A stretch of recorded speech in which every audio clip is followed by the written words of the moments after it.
punches when you could throw two punches that sound like one. You could throw a punch, you can hear them. They were two, but they sound like fucking one punch. They don't understand. Anybody that hears this understand art of fighting. They know what I'm saying.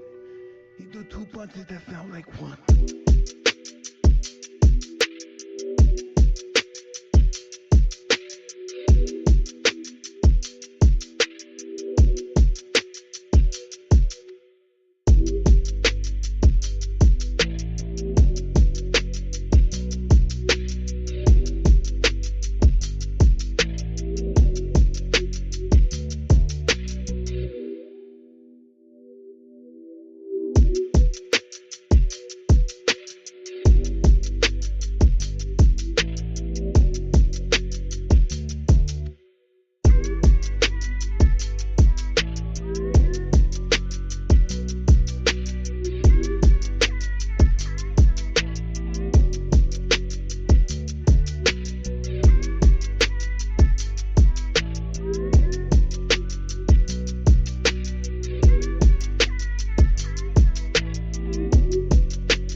Now those days are gone. It's empty. I'm nothing.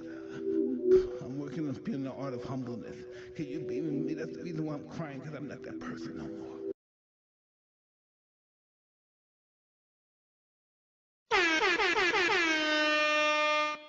Mic check, mic check, mic check. Let's go. Let's go, let's go, let's go. Let's go. Shout out the gang, man. Welcome back to the chat. Looks like we got some people. This is our members only stream. So if you're not a member or you're not a moderator, you can't even chat. You know what I'm saying? Definitely, this is a cool experience, man. Cool experience. We have a community that is flourishing and growing. Thank you guys so much. My apologies. I overslept a little bit this morning. That's why today's stream is starting a little bit later than we should have. But that's okay. We're still here and we're still gonna get the job done. You feel me? So hopefully everybody's doing real good this morning. Hey, April, I see April. Oh, it's dope. It's dose of dopeness. Welcome to the chat, Floridian. Welcome to the chat, Shelly. Welcome to the chat, Wordsmith. Welcome to the chat, man. We're at VIP section today. That is right. All the trolls can only watch unless they sign up for a membership. So, you know what I mean? This is all us. I don't even know if they can watch it, to be honest with you. But racist neighbor sprays mace at kids, instantly regrets it. This is a recommendation from Sweetest Cat inside of our Discord. Guys, remember, everyone's joining our Discord now. If you haven't joined Discord yet, please do so. There's a lot of cool pictures in there. People are chatting in there. There you could post what meals you're cooking in there. People are doing that. Like it's popping in there, man. It's a pretty fun time. Y'all should see Bradley's beef stroganoff, homemade beef stroganoff. Like so good. Imagine But let's get into the first video and let's get it. dealing with a neighbor who's not only racist but violent, spraying bear mace at kids, hurling insults daily, and even threatening lives. But today, karma arrives. Watch as this hateful woman finally faces justice. This wasn't the first time. For months, this woman terrorized her black neighbors, yelling slurs, wishing death on their kids, even faking gun sounds to scare them. God damn. This neighbor seems ruthless. After Years of harassment, the truth caught up with her. The evidence was of that, but like we have footage of her of that, but that's like, but I wish I would have had her just now. She literally walked to that gate right here. How far were y'all standing? We were right here. Footage of her. terror over. And where for, like this is like we have footage of her of that, but that's like, but I wish I would have had her just now. She literally walked to that gate right here. How far were y'all standing? We were right here. After I had my baby throw the little thing down, so we were standing right here. Right here? Yeah, because she has her thing. And she was at the fence? Yes. So, what were... She just did it. Y'all just... No, she wasn't yelling at y'all first? No, Dose, because everyone's gonna ask, "What are you watching?" And then you just throw it on the big screen, and they'll watch with you. Oh no, she was yelling at first. Just say y'all stupid. But that's, I don't care about that. Like, yeah, but that bear mace or whatever that was, you just literally came to your gate and sprayed. Right. She said the other day when she was out here playing, I wasn't here. I had a graduation. That's crazy. So a neighbor sprayed bear mace at this woman's children. That's what I'm getting. Yesterday, and I was getting my stuff done, so I didn't know that this is her second time.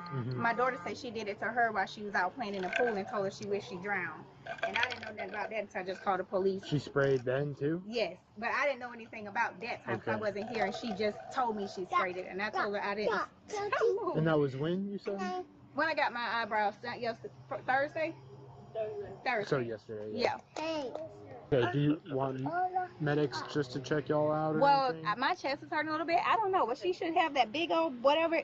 I thought the lady had a damn gun, honestly, because they say she put the gun on those people over on the other side of her, so I don't know if she... Okay. Yeah. So I didn't know what she had. Do y'all want medics to come check y'all out? No, I just had some water. Okay. And I just drank a little bit of ginger ale. I'm going to see if I can try and smell it when I walk over here. Was it like a mist or was it like a spray? No, it was a mist and it was brown. Like I've never seen. Who was all out with you? It was you, just me her, and my. Okay. What did she say when she walked up and did it? Like what was she saying?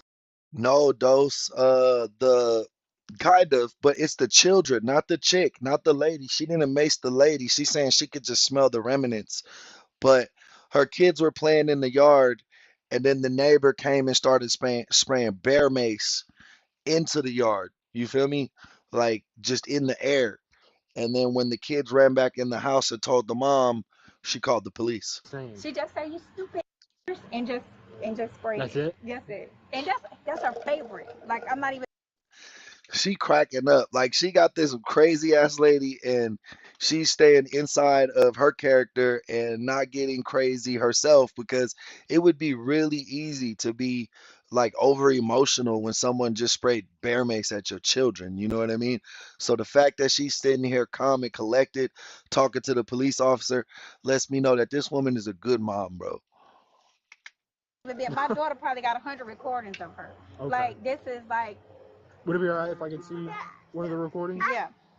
It's like she shot it down when, that's whatever. Yeah.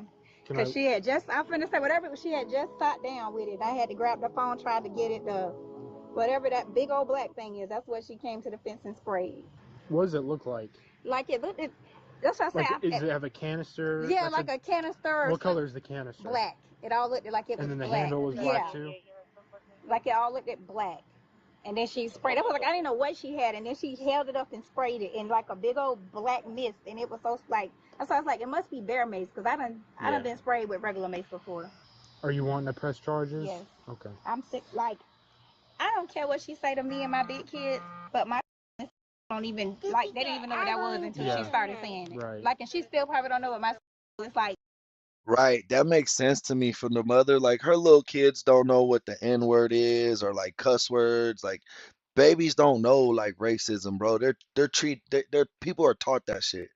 Like when you're a little kid, if you're a little Asian kid and your mom puts you next to a little black kid or a little Mexican kid, like if you're not taught to be mean, y'all just gonna be friends, bro. Like kids just want to play and be friends. You know what I mean? Kids are pure hearted. So it's sad that they had to see somebody being so mean. You know what I mean? Said something to her every day. I even let my landlord know. I was like, this lady is like, that's ridiculous. I pay $19.50 a month for rent, and now I don't even like them coming out the door. Gotta deal with this. Do y'all have any residue on your skin? But I know it's in my chest because I can feel it here. Okay. Like I can feel it. And I'm trying to find these other videos because I know I have more videos of this lady doing stuff. But it's really just, and then they would tell me she'll make, like, when they walk past, she'll make like gun sounds, like, Hello. So what's going on today? Them people keep making threats. Mm-hmm. Like, so. They're going Like to what? come over, they're going to beat my.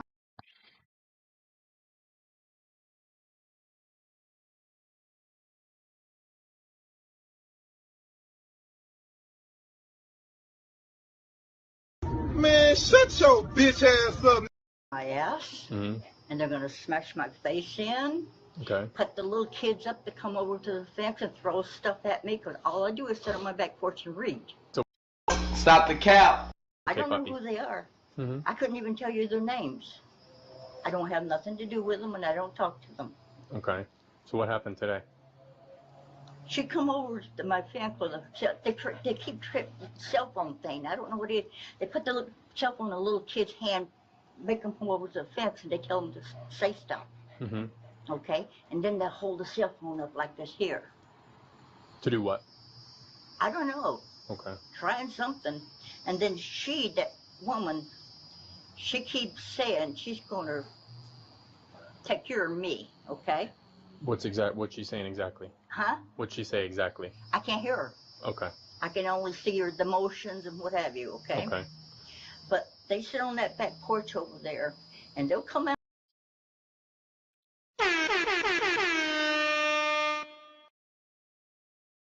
Hey, sweetest cat. Welcome to the chat. We're actually doing your video, man. I'm glad you made it. Yeah, I'm glad you made it just in time on our members only stream, man. Guys, if you want to be a part of this community, it's only 99 cents a month, man. You know what I mean? It goes a long way. It comes with a lot of perks.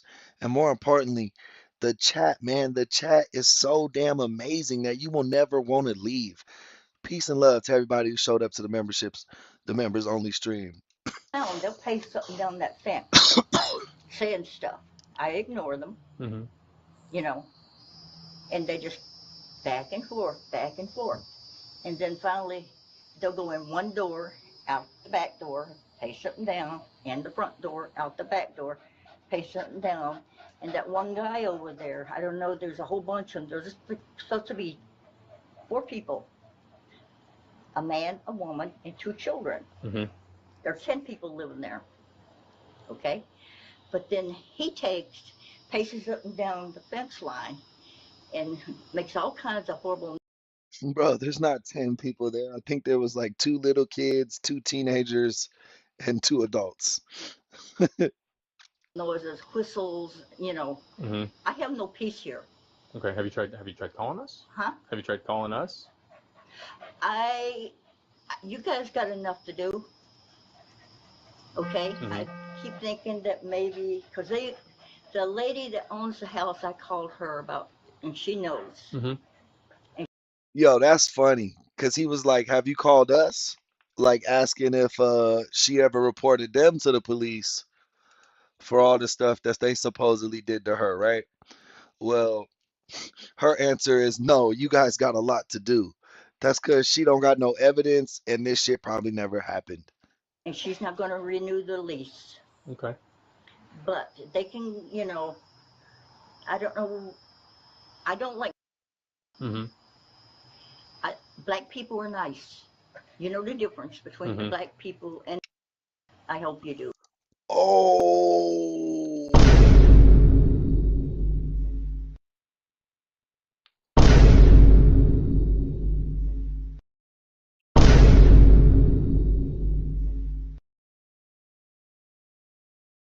Anyway, but black people, I work with black people. I like black people. I have know some real good black people. I don't like. Mm-hmm. There's a lot of drugs going on over there. A lot of cars coming in over there. Bro, she just making this shit up. She just making this shit up as she goes, y'all. She is just making this shit up as she goes. She said there's a lot of drugs over there, cars coming in and out. Any type of like bad neighbor thing you could say about somebody, she's trying to say that about them. Talk about I called their landlord, blah blah blah blah. She just lying. She think the police gonna be on her side because of because she's white. Hey, Tony, welcome back to the chat, my boy. You know it's the members only gang right now. Members only in the chat. So if you like what we do, think about grabbing a membership. Hey, Triple Z, man, welcome to the chat. Members only. Say what's up to the members. Say what's up to Tony and Triple Z who just stopped by, man. Let them know what's up. 10, 14, 17. Okay, and that pot comes over. Okay. Okay? I mean, I get a second hand of all that dope they're smoking, and they smoke dope. Okay. So matter of fact, Gary can tell you that across the street. A lady on the other end down there can tell you that. Okay? So, but I'm not going to let them hurt me. Okay. I will use whatever means I have to. And what did you do today? I used pepper spray at them. Okay, you did you spray it? Did it hit them? No, like what where did you spray it from? From right outside of my door. I didn't spray to hit them. I just want to let them know I have some protection. So you didn't like go up to the gate and start spraying like at them and the kids or anything like that? I made one big shot of spray in the air. Okay. I have a taser, and I will use every what I can get my hands on. So, I want to go down and file charges, but I don't know their name. Okay. And I called down there, and I. Well, so that's what you call us for. Huh? That's what you call us for when, a few weeks ago, months ago, however long it's been going on, you call us when this happens, so that you don't have to do anything. Right. The cop is like, you gotta call us to document this shit so we could protect your character, but she don't got no character to protect. That's why she never called the police. You feel me? Well, they still do it. I mean, it's better than not calling us and us not doing anything, right? Because at least when you call us, we at least know about it. So that when we come out here for something else, we kind of know the situation, because this is the first time I've been out here that I know of. Well, she called them on me before. Mm-hmm. They came out. And what happened then? Nothing. But what happened? Why did she call? What did she do? What did you do? I'm sitting on my back porch. No, it's not illegal, Dose, because freedom of speech. Freedom of speech. But there's always consequences. You know what I mean? Like I said, we're allowed to say whatever we want because we're American. Don't get me wrong. And I support everyone's right to freedom of speech, whether they're saying something crazy or not. Because once they stop this crazy lady from saying the shit that she says legally, then what's to stop them to stop us from saying the shit that we say, even if it's not racist? You know what I mean? But sometimes we're sometimes we could be pretty hard on the police, and sometimes we could be pretty hard on the criminal, depending on the video. Now, you know what I mean? I wouldn't want anyone censoring what we have to say about that shit. Not saying that saying racist stuff is cool, but what I'm getting at is there's consequences for the things we say. Now, let's say like she continues to be racist with her neighbors, right? What's the consequence? Well, it escalates. Things are going to continue to escalate. Whether that means that mother got out of character and smacks this woman for attacking her children, that's a consequence. Or her own anger keeps boiling up because she keeps saying all this racist thing and rhetoric, and then she sprays bear mace at the kids. Now the police are here and you are arrested. Like, there are consequences for the things we say, whether they're direct or indirect. You know what I mean? But that doesn't mean legally we shouldn't be allowed to say what they are, if that makes sense. Like everyone's freedom of speech should be protected. Um, the only line is kind of like when it turns into hate speech. Now, I know racism is hate speech, but I also think just a ignorant neighbor like this yelling racist things, that's not necessarily like a race speech where she's trying to rally a group of people. Like, I think, you know what I mean? I hope I made my point. Reading. Mm-hmm. Okay? And I yelled at the kids, I think, twice, because they're screaming their top of their lungs. I told them to shut up. Mm-hmm. They don't have to scream that way. And she didn't like that? No. And, they didn't like that one bit. So the two girls over there, they always telling me to kiss their ass. They'll bend over, stick their ass up at me and go, kiss my ass. Okay? And that woman, she did the same thing, tell me to kiss her ass. Yeah, she's not gonna go to jail for saying racist shit. Like that's not gonna be the cause of her going to jail. It's fucked up she said that to little kids because, like I said, little kids don't even know what that shit is. So she's sitting there teaching kids shit that they don't even need to know. And it seems like they're in a loving house, so it doesn't seem like the mom's teaching them like reverse racism or anything like that. You know what I mean? So it's sad. They bend over, stick it up, and put their finger right there and look at me, and you can tell what they're saying. No one does that as a gesture. No one sticks their finger in their butt to taunt you. Like, this lady is crazy. That boy Chris Wop came in doing his thug dizzle. Hey, yo, how about them Cowboys? Yeah, man, CD Lamb could not catch a fucking cold last night. He's literally the reason they lost that game. If you were an over better, if you bet the over in that game, I would have been pissed because they had 41 at halftime. I think the total was 49, and they scored 3 points in the second half, man. That was a really Jekyll and Hyde type of game, bro. For real, for real. Hey, did you guys hear the rumor? Do you guys like boxing? Did you hear the rumor that Floyd Mayweather's gonna fight Mike Tyson? Like, boxing's getting crazy this year.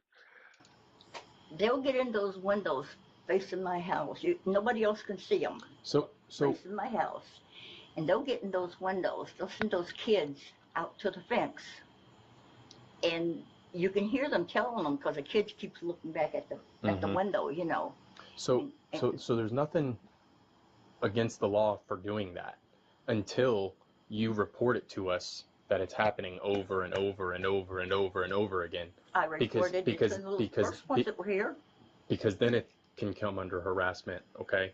But until you're reporting this to us, there's nothing, because that's not that. You have a card with your that's not illegal. Yeah, what he's trying to tell her is like basically what you're saying doesn't make sense because if they were doing this and you had a record of this, like if you kept reporting this to us, we could say it's harassment. But the fact that you've never called us or like never reported them, or this is the first time we're hearing about it, and those motions would not clarify as harassment because right now it's just hearsay. Now, them doing this same stuff over and over and over again, that possibly could become something that we can look into. But them just doing it and then you calling us, I would say people, that's the freedom of speech, They can. Tony, I'm excited for the Jake Paul Tank Davis fight. Tank Davis is my favorite boxer, and when I was growing up, Floyd Mayweather was my favorite boxer. So I don't mind it, bro. I'm for the circus. Sign me up, bro. Sign me up for the spectacle, bro. I'll watch all that bullshit. And then also, man, we got the Terrence Crawford next week. We got Terrence Crawford and Canelo. Now that's a real fight, man. That's a generational fight. I'm leaning Canelo. I think Canelo's gonna win. But if Bud comes in with the upset, the way he beat the shit out of Earl Spence, I wouldn't be surprised. Say whatever they want. My house here. Okay, I have a right to peace living in my house. I agree, which is why we need it documented over and over. Tony, Tyson is a 59-year-old man, bro. I think he had a shot in the first round to like knock him, but you're right. It didn't look like he really went all out. And then after that, he just seemed like he turned into an old man, But that first round, we got a little tiny glimpse of like 10% of Tyson. Over again, because then it can become criminal, because then it can become harassment. It is harassment. But it has to be us. You have to call and document and tell us this, because I need a long string of days and incidents of this occurring. Do you understand? Because them just you telling me this, that they're telling you all these things saying kiss my ass. You could tell me that right now. I can't do nothing. Shit, Tony, I would have took the 20 mil. I heard the rumor was If Tyson won, he got 10 mil. If it went the distance and Jake Paul won, he got 20 mil. Now, these are just rumors. I don't know. I'm not a guy that's in the industry, but that's what I've heard. It's freedom of speech. I can tell you that right now. You can't do nothing. It's freedom of speech. But them doing it over and over and over again could. But Mike Tyson and Floyd Mayweather hate each other. Like they don't like each other personally. They respect each other because they're both legends, but they don't like each other. So I don't know if Tyson's gonna restrain himself the way that you guys think he did with Jake Paul. I also think that Mayweather is the most skillful boxer that's ever lived. So and he still trains every day as a retired 49-year-old man. So I think it's going to be a cakewalk for Floyd, whether Tyson was trying or not. The size difference won't matter because the age difference is still there, even though Floyd is almost 49. But we need documentation of that, is what I'm saying. Can I go down and file charges, even though I don't know their name? Tony, punching bags, like when you do bag work, mitt work, that's way different than punching a person, bro. For what? For harassment. So we need proof of lots of events of this happening for that to happen, is what we need. It can't just be just from today. You can't just. We need documentation of a lot of events. Yeah, they don't like me sitting on my back porch. Wordsmith, if you're a Tyson fan, Tyson always bit his gloves in his fights. Go back and watch fights even before Jake Paul. He's bit his glove before. Like that wasn't a new thing to like calm himself down. I've been sitting back there. And you can do that. That's your property. You can do that all you want. I do. That's fine. But then I pay a price too by So sitting back there. So then when they do something or they say something or they're harassing you, you document it. You call us. You get it on camera. Show us them doing that to you over and over and over again, and we can work towards something. Right, because then it becomes harassment. But she don't got that evidence because it never happened. Do you feel me? Being harassment. Oops. But I will use every means I have available to protect myself, and they keep making threats. But so if they stay on their side of the fence, though, you can't be doing that type of stuff, okay? Doing what type of stuff? Spraying mace at them if they're on their side of the fence, because now they're on their property. Yeah, sweetest cat. That's a good point. Even though he's did it in the past in fights where he was getting real mad, he would bite his glove. He seemed to do it a lot more in the Jake Paul fight. I'll give you that. They come off on their property at night. To your property? Mm-hmm. So then call us so we can do something. Guys, we just had Jen show up. Show her some love in the chat. You know this the members only chat, man. But if they're on their property, you can't stay on your property and spray bear mace or anything. If they're still on their property, you cannot do that. Because there's a fence between you guys, okay? They're on their property, just like you're on your property. Right. So you can't be spraying mace, okay? So I'm gonna talk to him really quick, okay? Hey, so I'm just kind of wondering your side of things. What was kind of going on when all this happened? Like, what were y'all doing?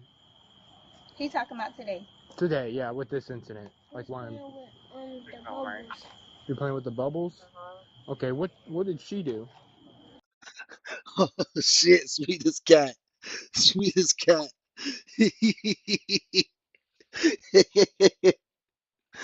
He might bite his hood off. He's so funny, bro. I get the joke. I get it. I walked up to her to the gate and then she just tried to spray us. This little sweet girl, bro, getting bullied by an old ass lady, bro. That's crazy. You're playing with the bubbles? Okay, what did she do?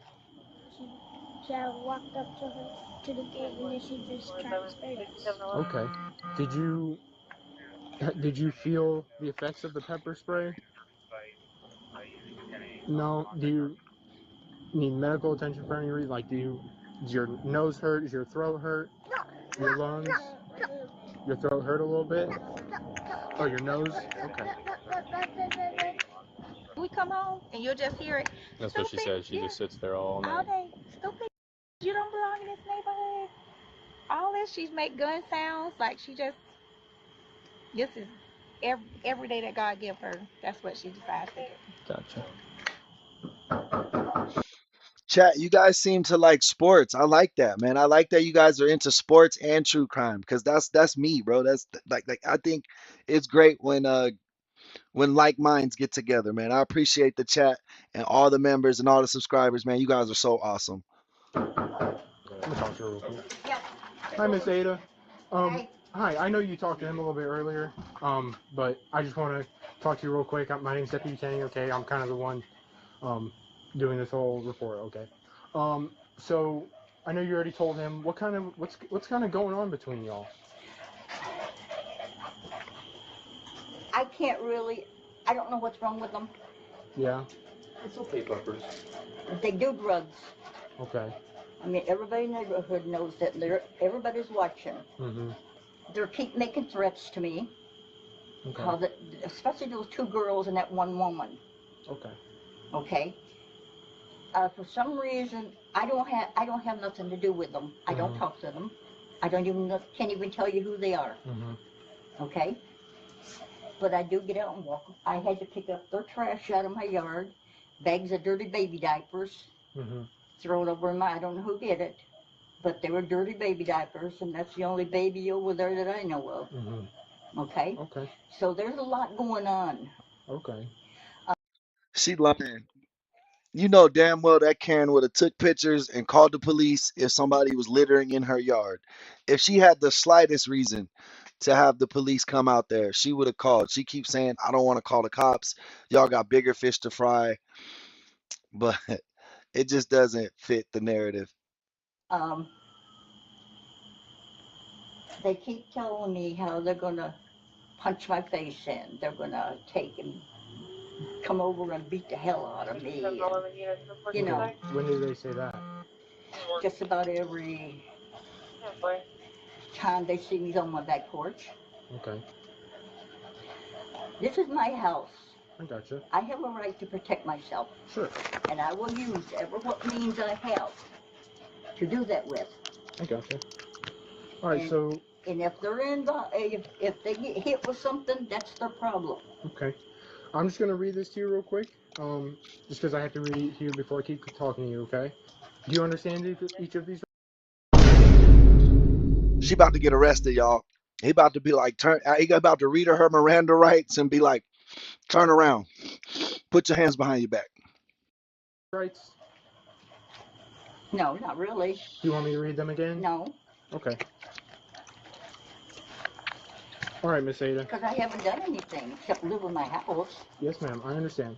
At this time, though, I do need you to put your hands behind your back, okay? No, yes, you don't do that to me. I told y'all. I told y'all. Ma'am, please. Hey. Ma'am, Miss Ada, ma'am. don't fight us. Don't fight us. Ma'am, I'll move them to the front. What are you arresting me for?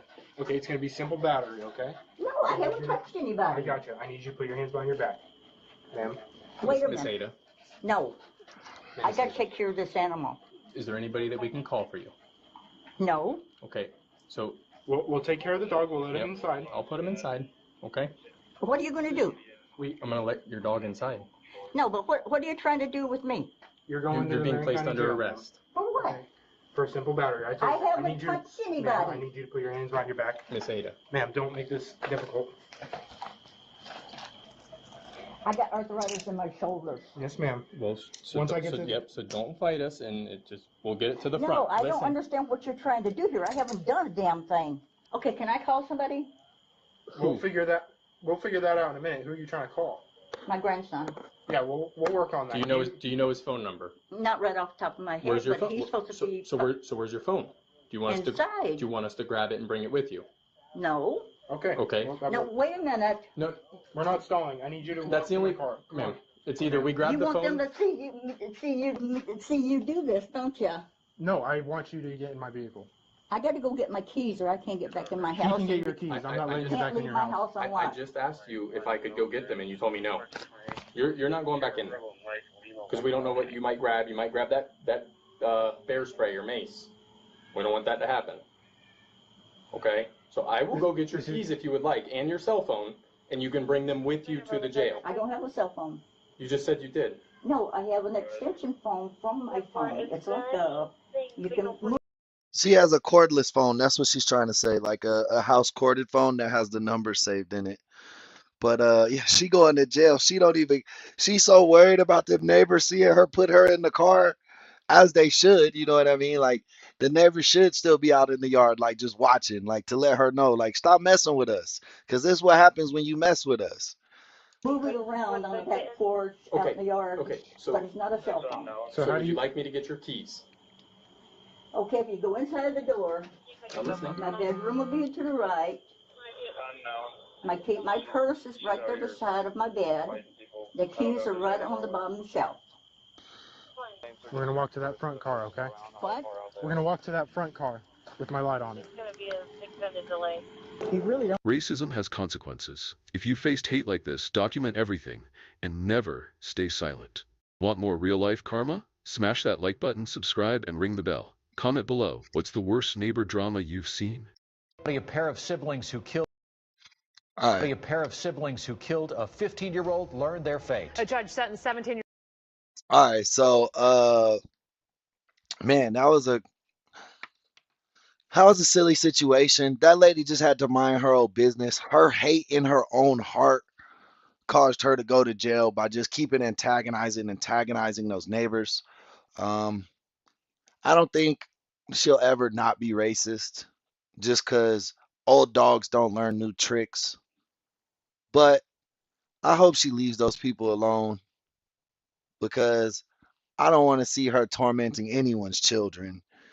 And she too old to be going in and out of jail. So just sit your old ass down. And when they come outside the house, go back in the house.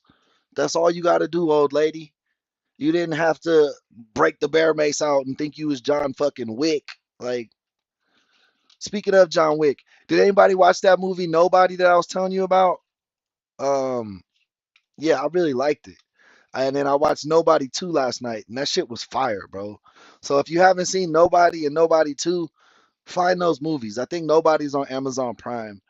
I'm not sure when Nobody 2 came out yet. I could look that up if you guys are interested. Oh, Megan! That's Tony's fiance. Welcome, welcome, welcome.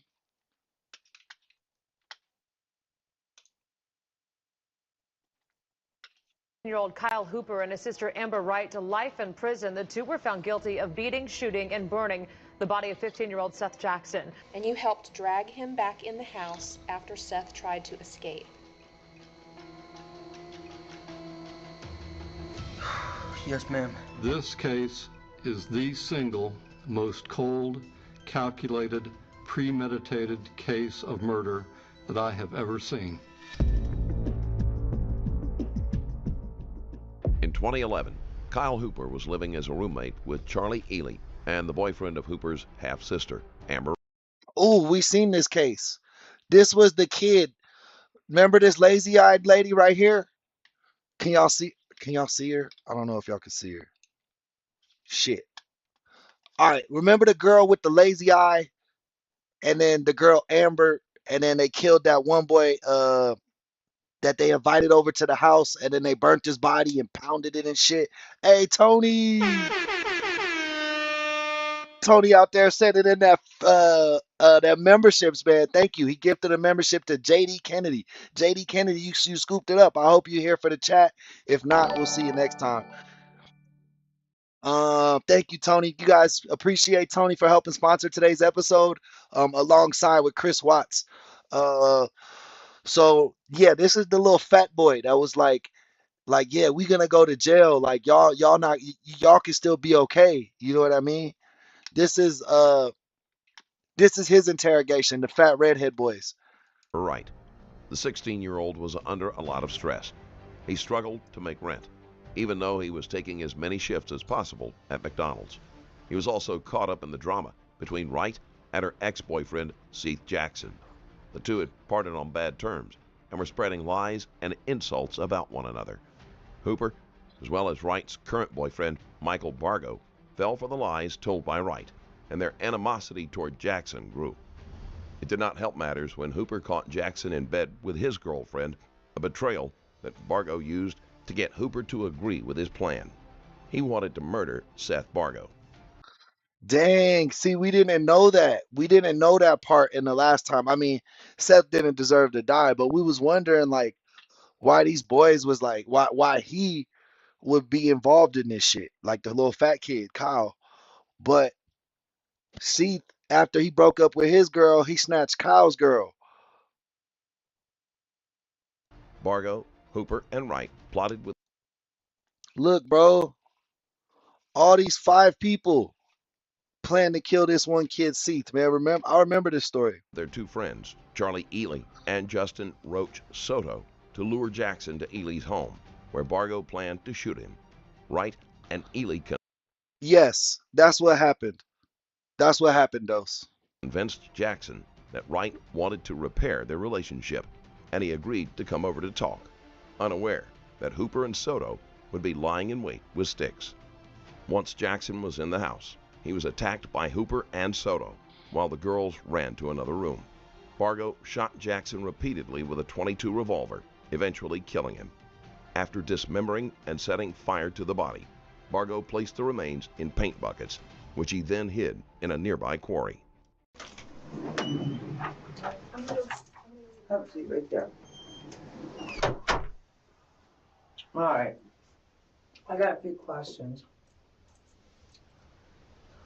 What we're finding really hard to believe is, first of all, where did the bleach come from? Because we all know there wasn't no bleach in that house. Well, that's what I thought it was, for real. No lies, no nothing. That's what I thought it was. Oh, it was bleach. Everybody said it smelled like bleach. No, that's right. Literally, the bleach, I thought it was already at the house. So, did you go anywhere and get bleach? No, ma'am. I haven't had no money until yesterday. That's when I got my paycheck. Okay. Did you know if Michael went anywhere and got bleach? Yeah, he hasn't left the house as far as I knew. Hooper would not know what cleaning products are typically kept at Charlie Ely's house. After Jackson's death, events became chaotic. And Charlie Ely is the girl with the lazy eye. She's the one who owns the house. Now remember, Ely, the lazy-eyed girl, her boyfriend had just recently went to jail. So she asked some old friends from high school, these guys and those girls, to move into her house to help pay the rent. The boy Seath used to date this guy's friend, Bogo. The girlfriend and Bogo then started to tell the crew, like hype them up, like we need to kill him. They all agreed. The boy's ex-girlfriend invited Seath over to mend their relationship, and then that's when Bargo and this fat guy ambushed him. the group did not stay in each other's sight at all times. Johnny Five, welcome back, man. How's it going? It is possible that Hooper missed Bargo leaving to buy the bleach. They made me spill everything. I had to. I had no choice. I didn't clean up anything, and he keeps asking me to clean up anything. I was like, no, I've been in my room. That's what I told him. And I'm like, me and Amber have been in the room. We didn't see blood. We didn't see anything. No, I told her I cleaned because she knows I cleaned it. Well, I told her that too. I wasn't gonna do that. Did you tell her I cleaned the floor?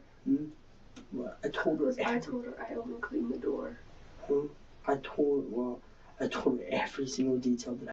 Have a good day, Tony. Thank you for the gifted sub. And man, I'll see you on the nighttime stream, my boy. Oh, shout out the Chargers, man. We got a game tonight. We're playing the Chiefs in Brazil, and it's free on YouTube. I know, and I don't know about the bleach situation. They kept on asking me. They kept asking me where the bleach came from. I was like, I don't know. She's like, you're lying to me. I was like, I really don't know where the bleach came from.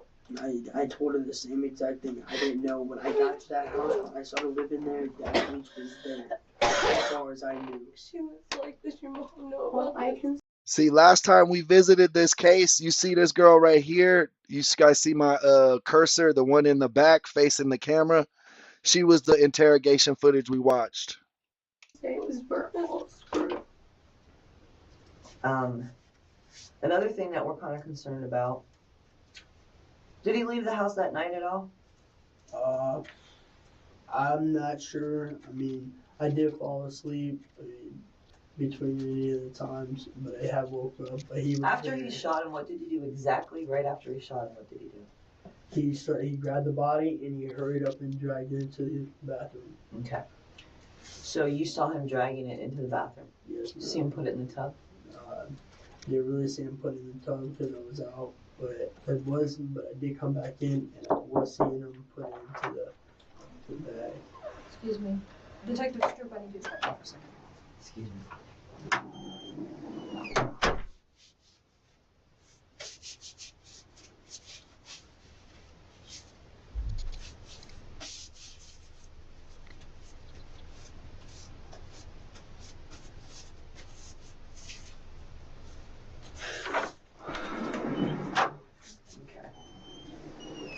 So, sorry about that.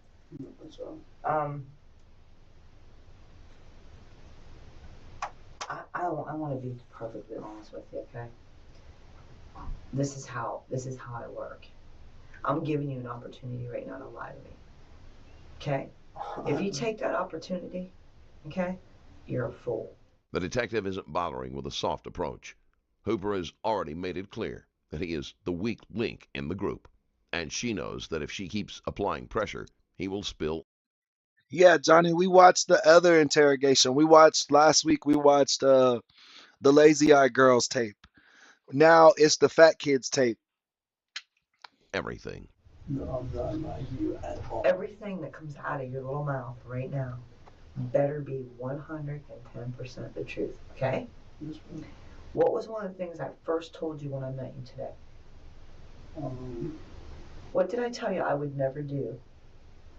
You want to lie to me. Exactly. That's respect for you. And I expect that same respect back. Yes, ma'am. Okay? So, I think that you understand when your mom was sitting there, I could tell you were lying to me. Yes, ma'am. Okay? We agree on that? Yes, ma'am.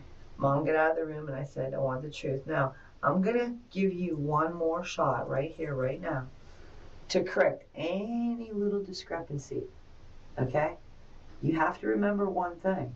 There's more than one person being interviewed here, okay? Yes, ma'am. So, you need to make sure that Kyle gets Kyle's poop in a group, okay? And protects Kyle with the truth. Yes, ma'am. All right, now let's start back at the beginning of this. And this is your one and only last chance to correct any discrepancies you may have of the story that you told me. Okay? Want to start fresh? Dose, you get a horn. Shout out Dose, man. She said they sent in the redhead detective for solidarity. That's hilarious. No.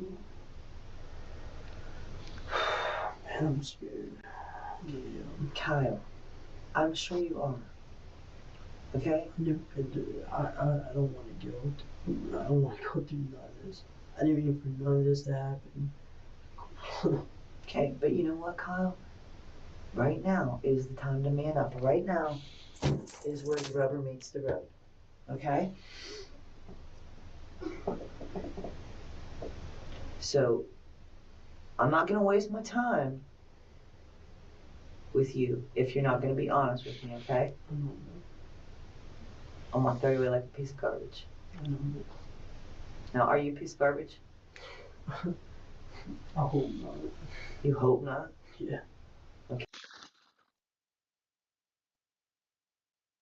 Are you a piece of garbage? Yeah, bro, you're a piece of garbage. Y'all fucking mutilated someone's body, bro, after y'all already killed them, bro. Okay, well, let's do this. Look at me, because I want you to look at me when I'm talking to you. Let's do this. Let's put it out on the table, okay? And let's take it piece by piece and see what we can do with it, okay? I just don't want to get my phone, man. That's what I don't want. I don't think anybody in the world, Kyle, wants to be locked up. But we've got to. You're not telling the truth. You know it. I know it. I can do nothing for you. I can do nothing. I can't talk to you if you're not going to tell me the truth. So let's start at the beginning, okay? Just you and I here. Just start at the beginning. Tell me what really happened. Alright, I get off work Sunday night. Okay. Alright. My stepdad James, my mom's ex. That's your mom, Tracy Wright's ex, Yeah. James, right? He drops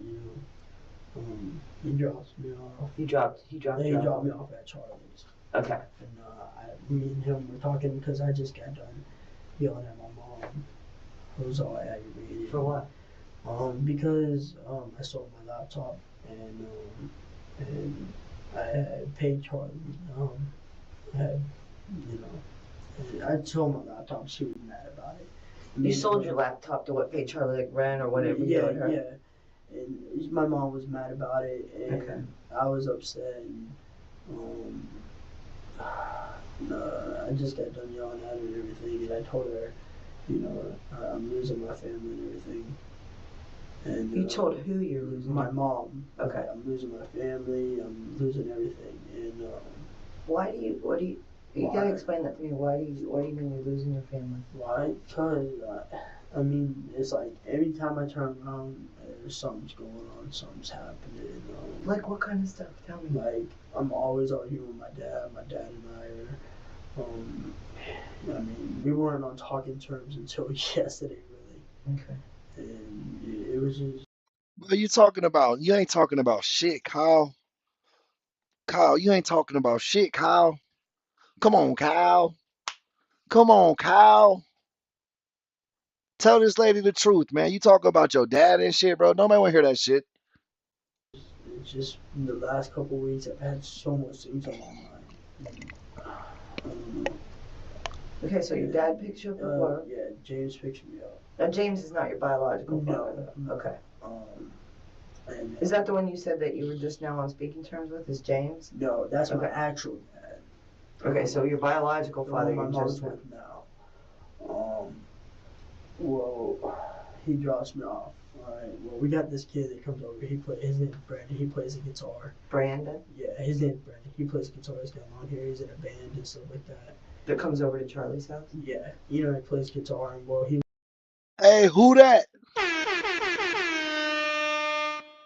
Who that?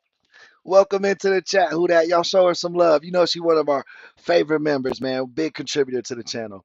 He was out there playing guitar and stuff like that out in the front yard and everything. And then Mike, he was like getting all into it. He went in the house. I guess he was snorting some pills or whatever. He was. Megan, you cook it up long enough with some seasoning, it's gonna be fire. It's gonna be fire, Megan. I believe in your skills. Cardi, welcome to the members only chat stream. I'm not sure. Margot was known for selling drugs. He, along with his girlfriend, Amber Wright, also used them. It is believed that they contributed to the frenzied, violent manner in which he murdered Jackson. I recently released another shocking case. Talk about killing Seth? Pretty much, because he was like, man, because he's like, all you gotta do is find him and get him on the way down here and everything like that. And he didn't want Amber to call him off the phone or text him. He didn't want nothing to have her or Charlie to have nothing to do with it. Well, Amber decided and she agreed to it. And I don't know. I went along with it, whatever. But I didn't think he was gonna do it. So what did Mike tell Amber to do? I'll be honest with you, I don't know. I was on the side of the house, but I come back and she's talking about meeting him up over at Beverly Hills Estates, whatever, and I'm walking him back down to the house. Margot, Wright, and Ely agreed that Wright and Ely would lure Jackson to the house by pretending that Wright wanted to reconcile and go back to being in a romantic relationship with Jackson. See, got caught up because he was a simp, bro. Once your chick go get a new dude, bro, you can't trust her no more.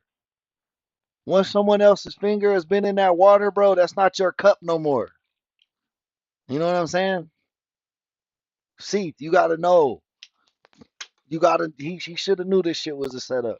Then she had you come over to that weird ass girl's house that has all them boys living there, bro. You had to have known this shit. See, like R.I.P. my boy, but damn, it just don't seem like he didn't deserve any of this. Don't get me wrong, but it just don't seem like he was thinking clear. He was thinking with the wrong head. You feel me? Cause he should have been able to see this shit was a setup from a mile away. Take a deep breath. You're doing really well. It's about time. Sorry. It's okay. So let me just try to recap where we're at so far. You've got Brandon. What's Brandon's last name? I don't know. I hardly know the kid. Where does he live? I don't know. I know he drives around the creek. But he was gone. He left. He was. Okay, so, but when you come home from work, Brandon's playing guitar in the front yard. He showed up and, yeah, he was wanting to play guitar and everything. Okay. So he was playing guitar. Okay, let me restart this. That girl Monica always keeping it 100. Thank you for the jewels, Monica. And I'm gonna hit the horn for when you say something. There you go.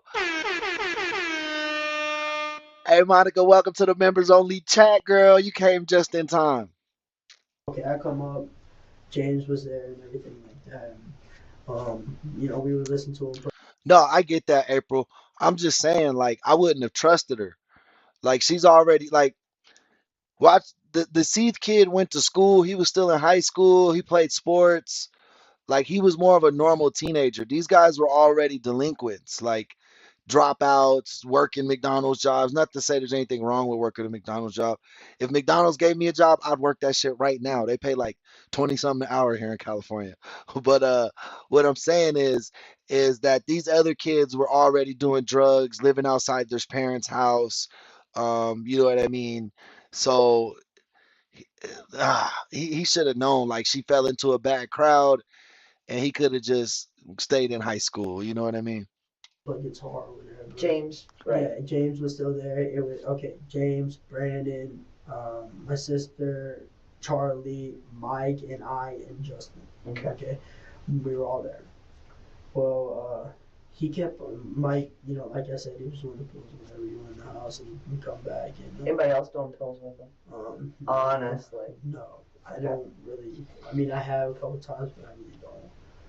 Because everyone in the chat is a member or a moderator. The person who received the gift, I think it picks it by watch hours. To be honest with you, I think it picks it by watch hours. So, like, say you watch the channel a lot and somebody gives a membership, even if you're not in the live stream, there's a chance you could receive the membership.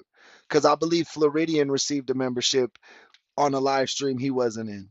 And he come back outside, and everybody was still out there. And then Brandon's like, "Man, I'm gonna go. All right, I gotta go home. It's time for my mom. She wants me." So he left. Okay. And then Mike was all hyped up and everything, man. He was like, "Listen, I want to do this. I want to do what?" He's like, "I want to go on a killing spree tonight, man." And I was like, "Yeah, I really don't want nothing to do with it." And he turned to everybody. He's like, What's up? Perfect time, Floridian. I know you was already in. How's your day going, Floridian? I want to. And I'm like, what did he explain as a killing spree? Like he wanted, like I said, he wanted 8 bodies by the end of the week. And I mean, I really hated Seth. And Bro, so this kid Michael Bingo was a fucking psycho. He said he wanted 8 bodies. That means he wanted to kill 8 people. Like when the young kids or the gangsters, like these guys, or just around the country, when they're like, "Yo, I got a body," or "I got a hat," either a hat or a body means they killed somebody. there was time because my ex-girlfriend, I found him in the bed with my ex-girlfriend, and I really didn't like that, and I loved her, and but I really didn't want to go out and kill the kid. It wasn't my intention. Megan, if you don't want it, I'll take it. My soundboard's pretty little. I just use it's called a Stream Deck Mini, and then I have to go over, like, that's why sometimes I hit the wrong button, because I only have 6 buttons, but low key it's unlimited buttons, but I have to, like, keep paging over. And he come, all right. Well, Mike was talking about it. He's like, listen, he's like, I'll do it. And believe it or not, Amber wanted. All right, guys, I'm going to extend the members only portion for 30 more minutes. And then at 90 minutes, I'm going to release it open to the public so that we can try to get our sub count up. We are at 5,085. We can hit 5,100 on this stream. It done. Amber don't want nothing to do with him. Amber wanted him dead and gone. He deserved it. Another reason for Hooper's hatred of Jackson is that Wright has spread the false rumor that Jackson harmed her. She and Jackson were in the middle of a bitter feud, and she hoped to turn as many people against him as possible. Before we move forward, I want to... For sure, Megan, I'll send it to you on Discord. I'll send you my ID on Discord to where you can ship it. extend my thanks for watching. And thank you a lot. That's a lot of love. Hey, Megan, guys, show Megan some love in the chat, man. She's supporting the channel and by sending us some new gear, bro. That's cool. You know what I mean? You guys know I love gear. I love gear. I need to get I want to get us a new camera in a couple months as we keep kicking ass like we have been and keep scaling up. I want to get another camera and a stationary microphone. I love the glasses, but I just want a stationary microphone for when the Ray-Bans go down. This video... Don't worry, I'm going to reinvest and make our network better and better, better and better. Today has no sponsor. So if you're enjoying it, subscribing helps the channel grow. You can also check out my second channel, Stranger Crimes, after this video. Yeah, they're gonna say that we're all going in. Huh? They're gonna say we're all going in. I don't know fucking bro. She was like, so you guys plan to murder an innocent kid? An innocent kid? No, he's not innocent. No, that kid's been talking about shooting us. Dose, you guys humble me every day, from showing up to the chat, donations, well wishes, memberships, gifted memberships. Like, you guys every day, man, you guys humble me in a new way. Like, I just appreciate and love you guys for all the support and motivation that you give me to keep grinding like this, to let me think that this is a real deal Holyfield podcast. Nobody told her that, did we? Nobody told her. I'll tell her when she gets back.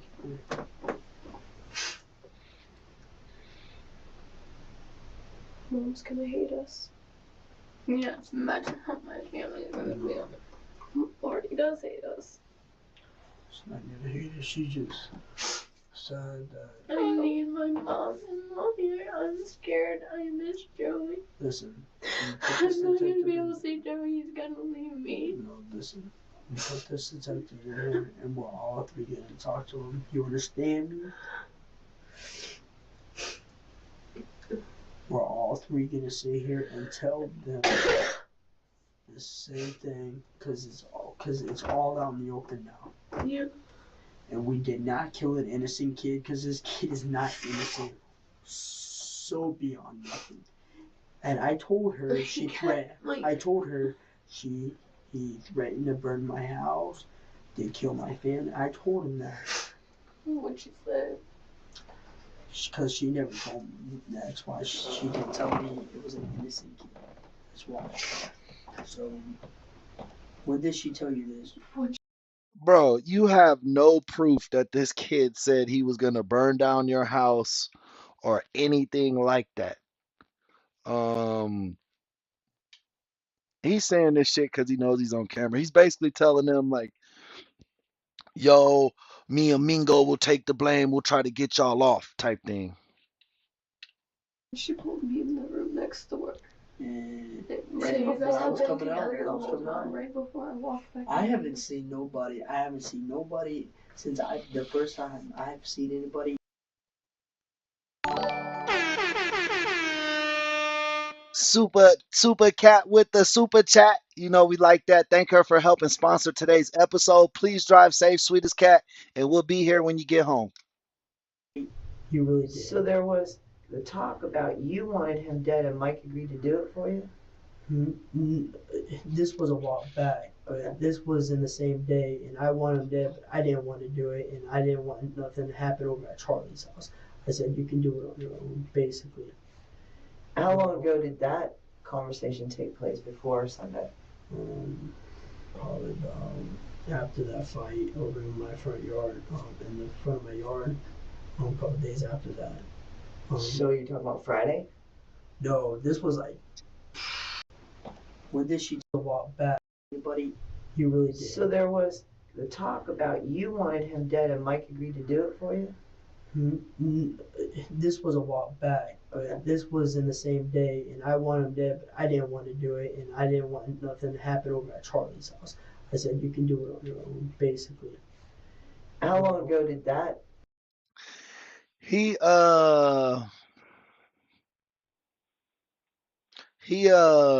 lying. He said he got in a fight with Seath and then wanted him dead. Like, you hella bigger than the Seath kid, bro. Did you get beat up? Did your big non-fake tough ass get beat up by Seath or something? That's new. I didn't know that. Shout out Seath, man. Conversation take place, before or Sunday? Probably after that fight over in my front yard, in the front of my yard, a couple of days after that. So you're talking about Friday? No, this was like like a month or so before this.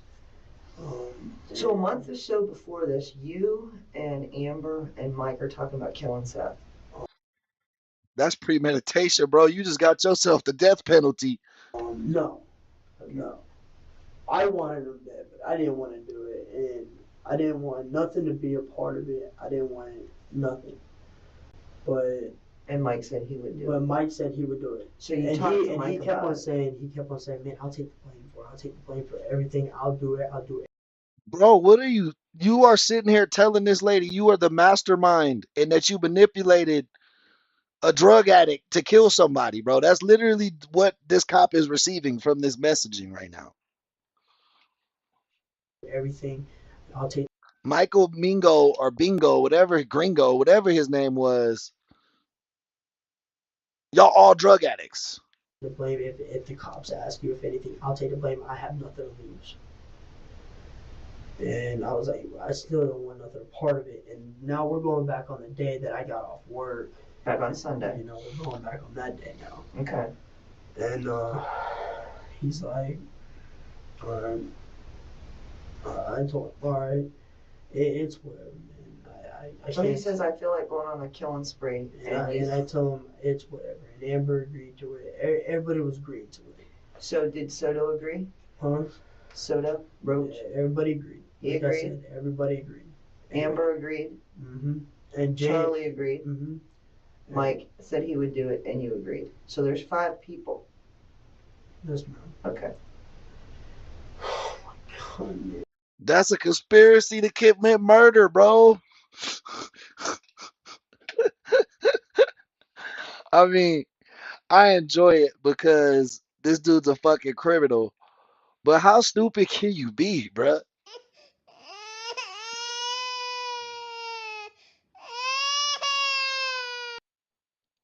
It's okay, you're doing fine, though. You're doing okay.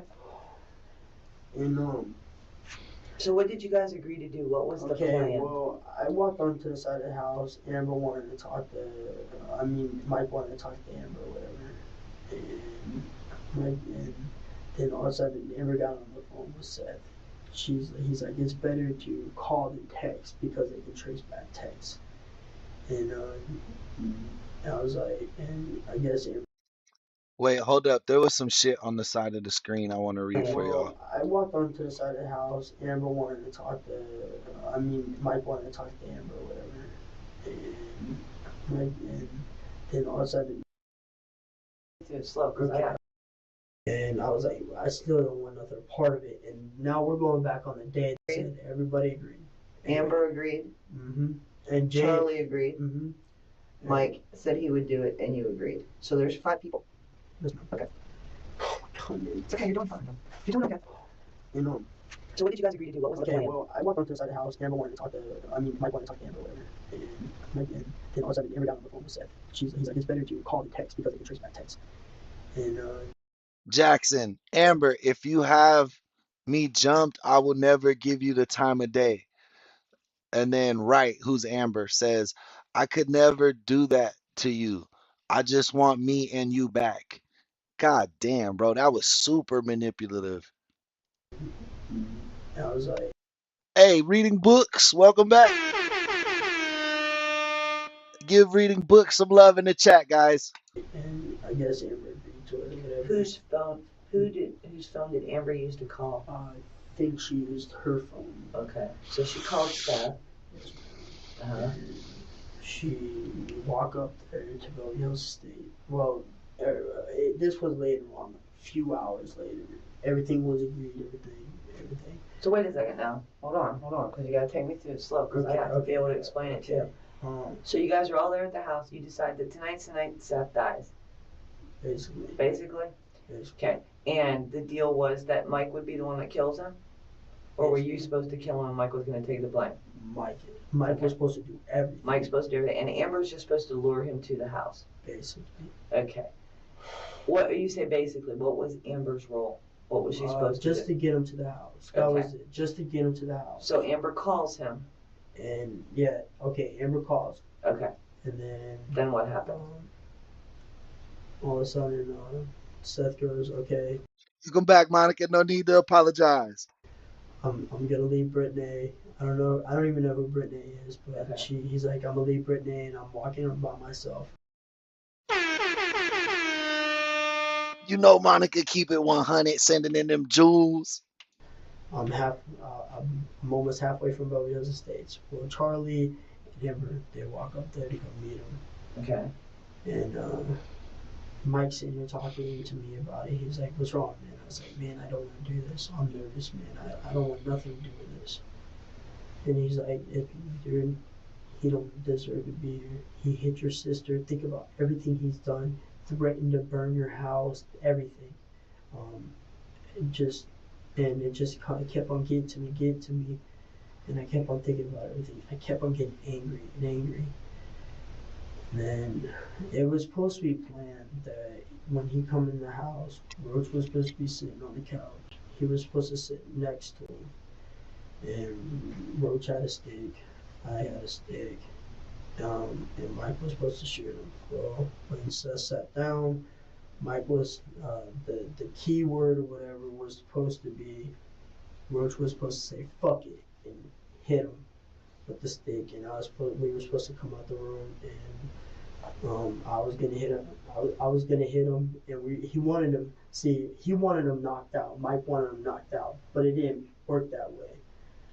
Nothing went as planned. Nothing. Seth come in. Me and Mike were in the room. You and Mike were in Mike's room? Yeah, we were in his room. Okay. And supposedly Amber and Charlie told Seth that nobody was at the house. And when they found Roach in the living room on the couch, he kind of, I guess they told me Seth kind of backed up and was like, whoa, and then Jackson was suspicious about the situation from the beginning, and one of the friends he had been with when he received the text from Wright warned him that it was a bad idea to meet with her. Dang, bro, he had a good friend and he didn't listen, bro. I told you, he was thinking with the wrong head. He was like, man, it's only these two girls at this house.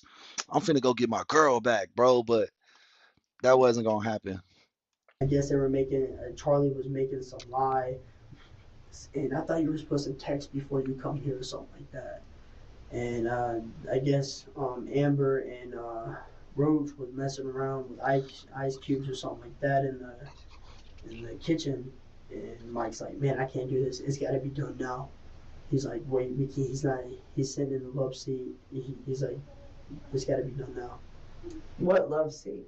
It's not like a love seat. It's like the chair and a half. The chair like that was in the other room. Okay. So Seth's sitting in that chair. And who's in the living room when he's sitting there? Nobody was in the living room. Where was Roach? Roach, Amber, and Charlie. They were in the kitchen. Okay. And then Because this house ain't like the East Wing and West Wing. No, you can pretty much see it. Yeah, it's Okay. it's like it's just a It's double a wide big trailer. room. It's just a double wide trailer. Okay. And Mike's like, man, you know what? It's not going. It's got to be done. Are you ready? I said, man, I don't know. Give me a second to think about this. He said, dude, think about it, man. He puts his hand on my shoulder. He's like, think about it. Do it. Look at everything he's done to you. He told you he was gonna fuck your girl, and he was doing it. And it just kept on getting to me, and I was like, whatever. And Mike opened the door. I come out. I hit him over the stick, the head. Where was Seth when you hit him? He was in the chair. Okay. And I hit him over the head with the stick, and it broke 3. Bro, if you got a girlfriend and somebody says, I'm gonna fuck your girl, and then they do that, that was never your girlfriend, bro. Don't even be mad. He did you a favor. 3 times on him. What was the stick? It was like I said, frame of a door. Basically what it looked like. It nothing to hurt him. And how are you gonna knock him out? Huh? Oh, Roach was supposed to hit him with the bigger stick. So Soto had a bigger stick. Yeah. When you say Roach, you're talking about Justin. Yeah, Justin. Soto, that's what I'm really known by. Roach. Okay. And that's what really was supposed to do it. And Mike was like, I want him in the bathroom, and I want him knocked out, and I want him to wake up and know that I'm gonna kill him. That's what it was. But it didn't happen like that.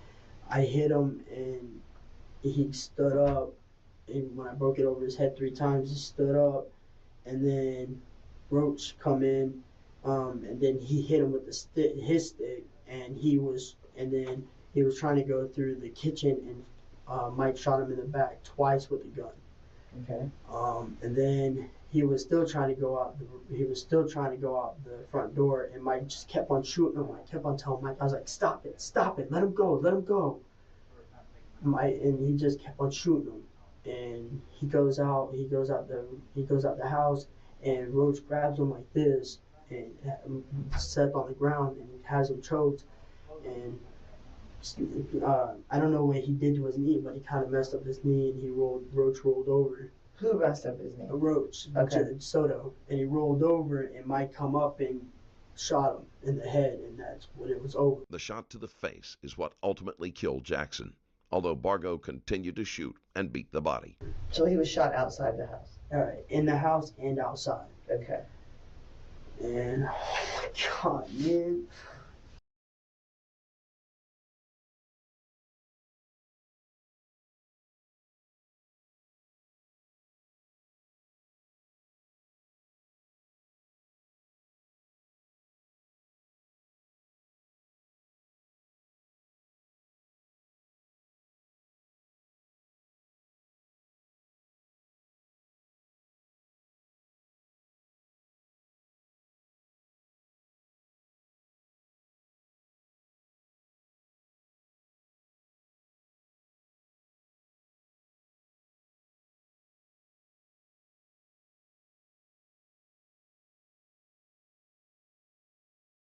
Oh shit, I'm muted. What I was gonna say is this shit is like Bargo or Bogo, whatever the fuck his name was, Mike, I think, he had retroactive jealousy. Like he was jealous of Seath because Seath knew his girl before him. They were together before they were together, and they had relations before they did. You know what I mean? So he had retroactive jealousy. He was like, bro, this dude smashed this fat kid's girl, and he used to smash my girl. He has to die. Because they felt like he would always have that over their head. Just a really childish way to think of shit, to be honest with you. And it comes back into, and then I was like, Mike's like, man, grab him, you gotta grab him, Kyle. We can't have nobody, we gotta grab him.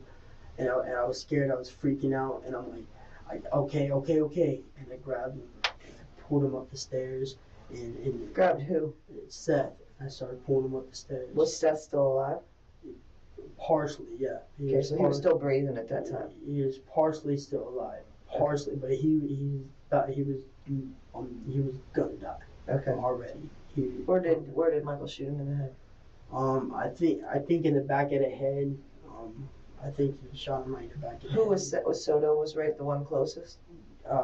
Pretty much, yeah. He shot him in the back of the head. Okay. And so you drag him back in the house? And then Mike helped me, and then they put him in the bath, and then who put him in the bathtub? Roach come in, and he helped put him in the bathtub.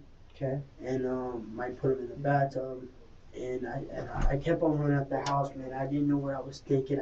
While Hooper was panicking, Bargo was beating Jackson's body and screaming insults.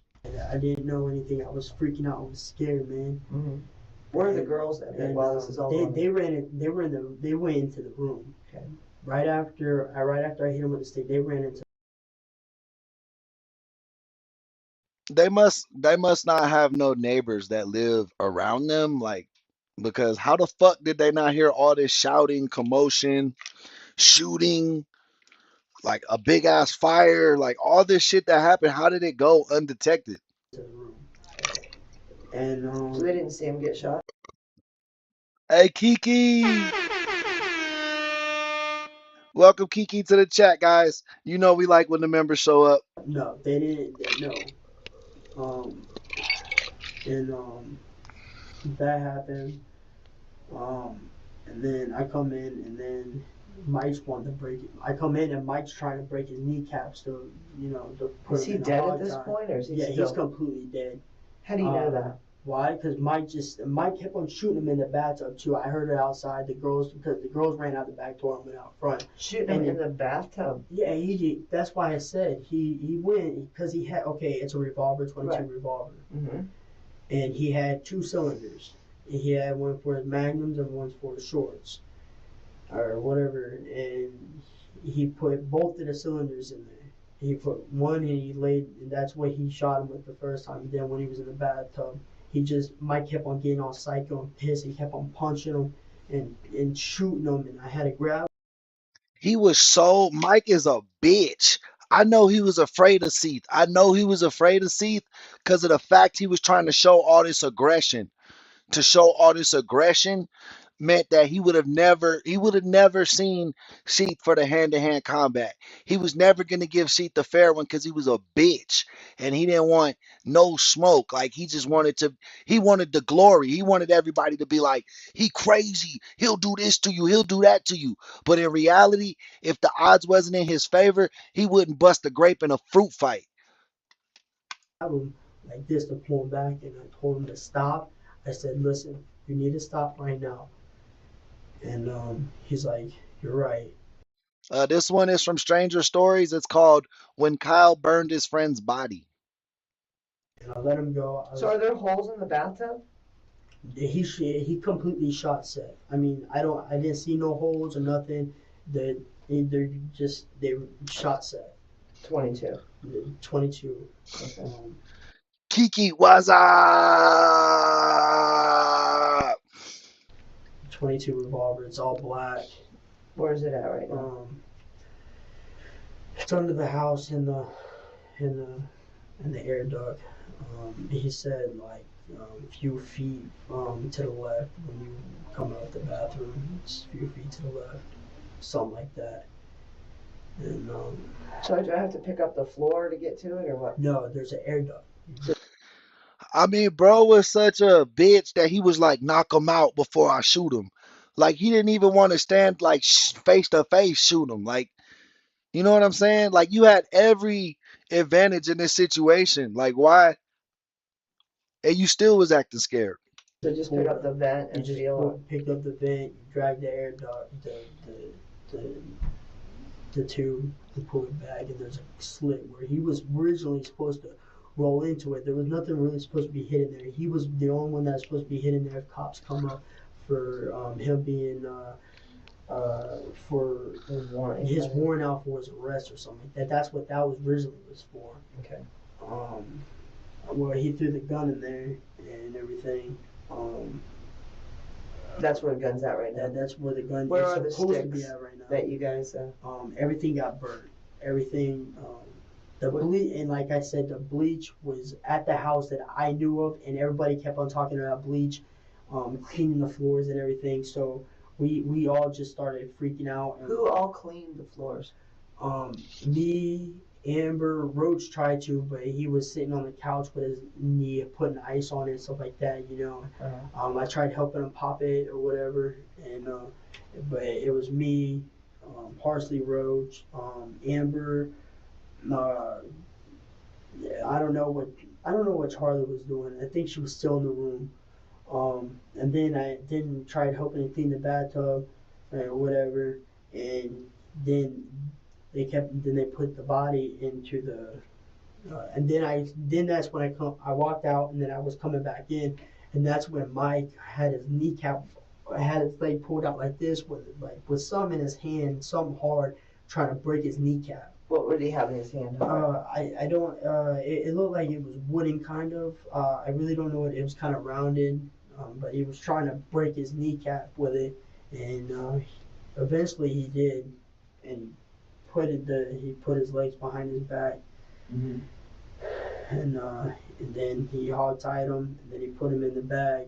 In what bag? The like I said, that sleeping bag. Okay, then what do you do? Okay. And then Where's he Seth started. at now? And Seth, he's in the bag. Where's the bag at? Everything got burned. Everything got through into that rock cord. Okay. No, I don't know how we got there. I don't know any of that. Now, hold on. Honestly. Back up. So you guys put him in a sleeping bag. Yes, ma'am. What do you use to start the fire out back? I'm just a sexy boy. Yes, you do got that Shawn Michaels get up, Kiki. This is not my first burn body case, so. Yeah, I know. He before all of it started happening, he was sitting there plotting and planning, and he said, "I need these coals really, really hot." So he just started grabbing branches and everything, and he started throwing it into the fire. Who else helped him get branches and throw them? You and who? I helped him. Roach helped him. That was basically it. The girls? No, they were in the house. So you guys got this real hot fire pit going. And then we got it starting to go right. Well, we had these two tires. The tires, now the rubber was supposed to, I guess what Mike said was supposed to overdo the smell of the burnt body, something like that. So. Damn, was bro Googling this shit? Like. You get the tires? The tires were already in the front yard. They come off of some car or something. It was a small tire and then kind of larger tire, like a regular sized car tire. And so what did you guys do? Put the body in there and put the tires over it, or what? I didn't throw the body in there. I was still in the house cleaning. Burning Jackson's body had always been part of the plan, but the teens discovered that planning a murder was very different from actually following through with the physical act. Things do not go exactly as planned, and fear of discovery increases the odds that mistakes will be made. Look at me when you're talking to me, because you always keep, you never want to look me in the eye. You want to look right here all the time. I'm sorry. Okay? I'm right here. I'm not over here. I know, I'm sorry. We've come this far. I know. Everything I'm telling you is a dead honest truth right now at this point. Don't let it change. No, it's not. Because as soon as it changes, I'm getting up and walking out of here. I know. No, it's not. It's not going to change. All right, so you guys do what with him now? He's in the bag? Okay, now he's in the bag. And Soto and Mike, they carry him out the house. I'm still in there cleaning everything up. I'm making it. Okay. And I'm still cleaning everything up, all right? And, and then I come out there, and then Roach was telling me something about the shovel. Like, I guess he hit him over the head with a shovel or something, because he was still, like, Mike's psycho. He's crazy. The guy's completely dead, and he's still hitting him. I mean, this. So Mike hit him over there with a shovel, or did Roach hit him? No, Mike did. Mike kept on doing it, and then Roach showed me like a little bit of the. Cause he was feeling like he kept beating him because he was like, damn, this dude smashed my chick. I could probably never satisfy her like he did. So he just in that's my theory, bro. So he just kept doing weird shit to the kid after he was already dead. Where's that shovel? I can't tell you. I really don't know where that's at. Honestly, I don't. It's somewhere in that. It's somewhere in the backyard. Okay. I don't know. But that's somewhere. And I come out and basically we sit up almost all night long trying to burn this body. It's not an easy task, is it? Looks like it's a whole lot easier on TV, isn't it? A little bit. And I started getting tired. I'm like, man, I gotta go to work tomorrow, man. I gotta go to bed. I'm freaking out. Who was sitting outside throwing wood on there trying to burn this body? Mike and Soto. Margot stayed with the body throughout the night, long after the others had given up. And she was like, was there a fire at any point in time? And I was like, yeah, sometime late at night there's a fire. I said that I peeked out the window because I was scared to do anything else and I saw a fire. Was like, What's good? Hey, this is the other side of that case we saw last week with those teenagers who killed one of their friends' ex-boyfriends. Yeah, so these three right here, I don't know if you can see all three of them. These three right here, and two other boys killed a boy named Seth Jackson, I believe was his last name, maybe. This skinny girl right here, the little girl, that was Seth's ex-girlfriend. She helped set him up to where the rest of the group ended up jumping, shooting, and then burning the other kid after he was dead, burning his body. did you put any wood on it? Did you put any of the stuff on it? Did you throw anything in it? And I was like, no, because I didn't. I know, I told him that too. I And never said she you did was like, you're lying to me. I was like, I didn't put anything of sus in there. They've been saying that we did everything. Like, they've been saying that you're lying. All right, moderators, be on your toes. We're back to the public stream. And you And they're helped do gonna this, do, you helped and do they're that. gonna, No, I didn't. and they're gonna do that to you to make you cry, to make you say shit. And then she You was know, like, no. you say what And you listen, know, because she's I like- told them that you didn't throw nothing on it. It was me, Rose, and Mike that started throwing wood on that fire shit. There was none of that come out of my mouth. And if she's got that doubt, I will tell her that it was wrong because I did not say that. They were still out there. The girls were still in the house. And then I go in the house, I take a shower, and Amber's going to sleep in Mike's bed, and Charlie's in her bed, and I come out the shower, and I'm talking to Charlie. I'm like, "You're okay?" You know, trying to comfort her and everything. And To Charlie? yeah, to Charlie, because You and Charlie in a relationship? Not really. From my knowledge of the case, it seemed like Seth was like the pretty boy, like the cool guy, like he had a lot of friends, you know what I mean? Chicks liked him. And then these guys were like druggy, flunky ass people, like just druggy, delinquent ass children. And they didn't like all the shine Seth was getting. You know, he had been with both their chicks in the past. You know what I mean? Like there was definitely some commotion going back and forth. But I think Seth was like, this is just some regular teenage beef. If anything, I'll beat these guys up. But little did he know, like, they have been plotting on this shit for months. Oh, I just. Emberlyn, welcome to the chat. Not really. No, not even at all. Okay. Like I just think of her more like a friend. You know, she's is let me Mike stay and there. Amber in a relationship? No. Well, they wanted to be. They wanted to be, but they was at one point in time, and then Sexually? No.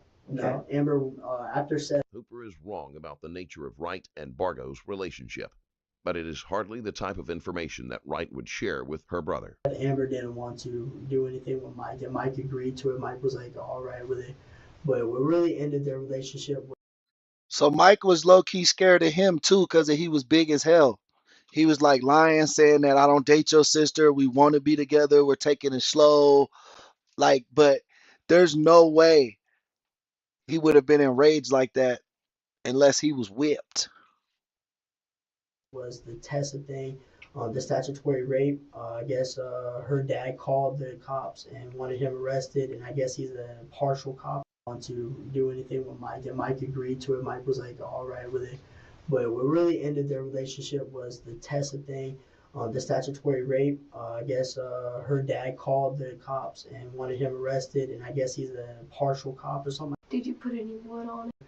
And I'm talking to Charlie. I'm like, you're okay, you know, trying to comfort her and everything. And To Charlie? yeah, to Charlie, because You and Charlie in a relationship? Not really. No, I just. What do you mean not really? No, not even at all. Okay. Like, I just think of her more like a friend, you know. So She's is let me Mike stay and there. Amber in a relationship? No. Well, they wanted to be. They wanted to be, but they was at one point in time, and then Sexually? No. Okay. Amber after sex. Hooper is wrong about the nature of Wright and Bargo's relationship, but it is hardly the type of information that Wright would share with her brother. Amber didn't want to do anything with Mike, and Mike agreed to it. Mike was like, all right with it. But what really ended their relationship was the Tessa thing, the statutory rape. I guess her dad called. Okay, so Mike statutory raped another girl named Tessa that has nothing to do with this case. So Mike's like 18 at this point, I'm thinking. Mike's more the age of the Charlie girl, the lazy-eyed girl. The cops and wanted him arrested, and I guess he's a partial cop or something like that. I don't know what the thing is. Tessa's dad called, and I was at work, and Amber texted me at work, and I said, I guess me and Mike are done. And I asked her why, and she said, because he just took off with Tessa and her mom somewhere because the cops are looking for him for a statutory rape. He has a warrant out for his arrest. So they were gone. And the next day, the next morning, Amber, talked to him or whatever. And I met Charlie a few times before I went to her house. And I knew her by Chris and Sam. But we went over there, whatever, and I kept on thinking, I need a place to live. I can't. I'm arguing with my dad all the time. I don't need all this stress. I just need. So you end up moving. So I ended up moving in with Charlie, and I was gonna pay her a couple $100, a month. That's why you got rid of your computer. Basically. What do you mean, See, this bothers me. You keep saying basically, so there's a little more to it. No. Yeah, there is. The detective points out Hooper's continued use of the word basically. This is often, but not always, an indication that someone is lying. However, some people use them as filler words, and they can mean nothing at all. Not really, because I got the money and I was supposed to give it to Charlie, but I did. But the truth is, what did you do? I didn't get $200 for it. It was a piece of shit laptop. I only got $50 for it. Okay. And who'd you sell it to? A guy from work. Guy at McDonald's. Yeah. And you work at the McDonald's where? 466. 466. Yeah. Okay. I sold it to him, but Mike. Where were we at with the? Where we were was you guys were sitting outside, you and Soto and Mike, all night, putting wood on the fire to burn him up. Yeah. And I decided to go in the house, take a shower and stuff like that, go to bed, and they're still out there. And I'm in there comforting Charlie, and Mike comes in there, and he wouldn't say nothing to us. He seemed all pissed and all mad and everything. And I went in there. I was like, "What's up with you, man?" He's like, "I don't want to talk about it. Just leave it alone." He's like, I'm like, okay. And I went to go to bed, and I make sure Charlie was all right, see if she could go to sleep, whatever. I told her if she needed somebody to talk to, just wake me up in the middle of the night. And so Roach was still outside with him, and I'm going to sleep and stuff like that, watching TV. And Roach comes in there about, let's see, I don't know, like 3:30, 4 o'clock, wake me up. He's like, "Can you go out there and watch that?" And I told him no. And he's like, all right.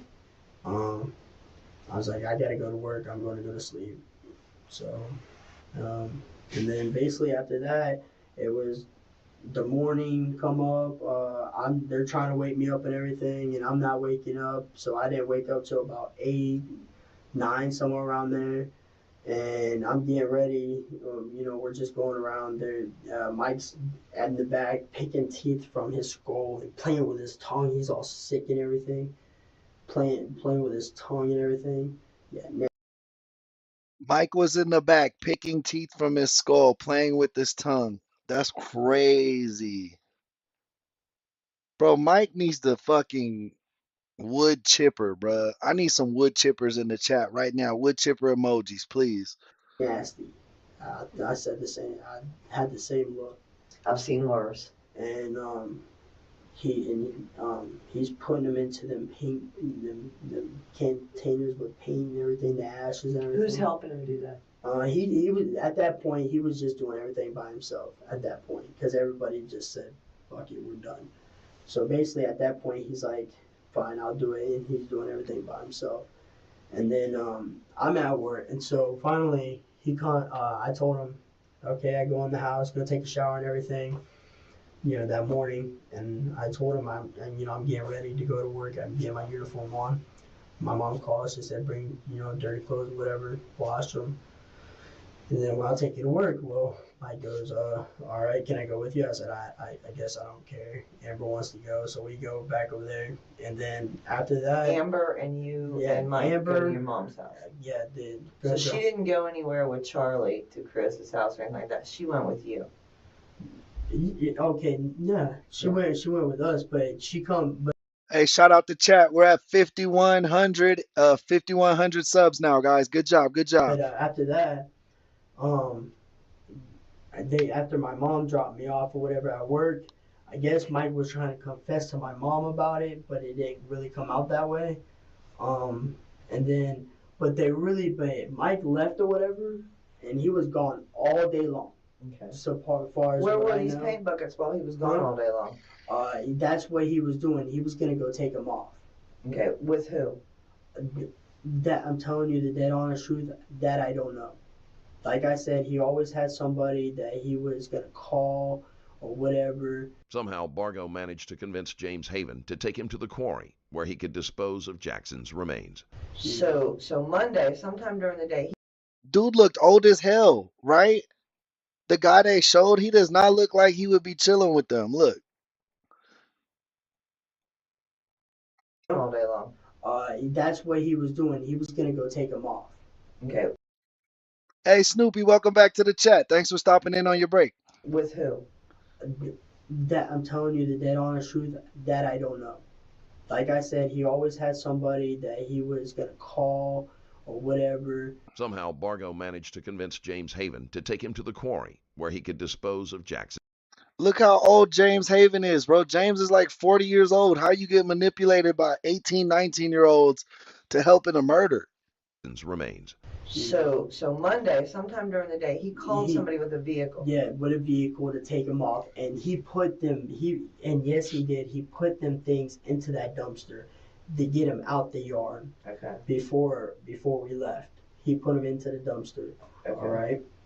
And sometime during that day, while I was at work, Amber and Charlie, they was at Chris's for a good few hours, 3-4 hours. The whole time, all day long, they was at the house for like 15 minutes because just to grab like some stuff or whatever, like clothes or whatever. And they went back to my mom's house to like eat dinner and stuff. You know what I'm saying? Mm-hmm. And then I come, and then James comes picks me up. All right. Mike's in the back seat with him. Okay, so Mike's with James when he picks you up at work on Monday. Mike's in the back seat with him. Okay. Okay. And Mike goes, "Listen, dude." I was like, "Man, y'all want to drink, whatever?" And he's like, "No, just get in the truck." I was like, "All right." He gets in the truck. I get in the truck, and we get down the road. And Mike goes, "The cops are after me, dude." I was like, "What are you talking about?" They know. Somebody said they heard a firecracker or something like a pop, and somebody said it was me, and I shot Seth, and now I gotta go. I gotta get out of town. He said this in front of James? Yes. He said this in front of James. And James wasn't there that night at all. Because James decided we asked. That boy Crafty in the chat. What up, Derek? Definitely show him some love, man. Appreciate you being here, brother. Mike asked him if he wanted to stay, and James sat there and he was like, "I'm tired." This is your mother's current husband. Yeah. Okay. Did he know about the plan? Not. He knew about it. No, not really. He knew bits and parts about it, because he kept on. I don't know what the thing was. He really didn't know the whole thing, honestly. He didn't really want to know he knew. But overall, what he knew was Mike was gonna shoot him. Haven overheard the conversation about what the teens planned to do to Jackson, but it made him uncomfortable, and he left. Okay, so your mother's current husband knew that Mike was going to shoot Mike him. was gonna shoot him. Okay. And but he just didn't get into the intricate part of planning.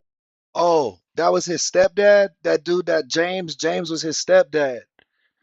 Yeah, he just knew what was How gonna did happen. he know it was going to happen? Because we were out there when we were throwing everything into the fire and everything.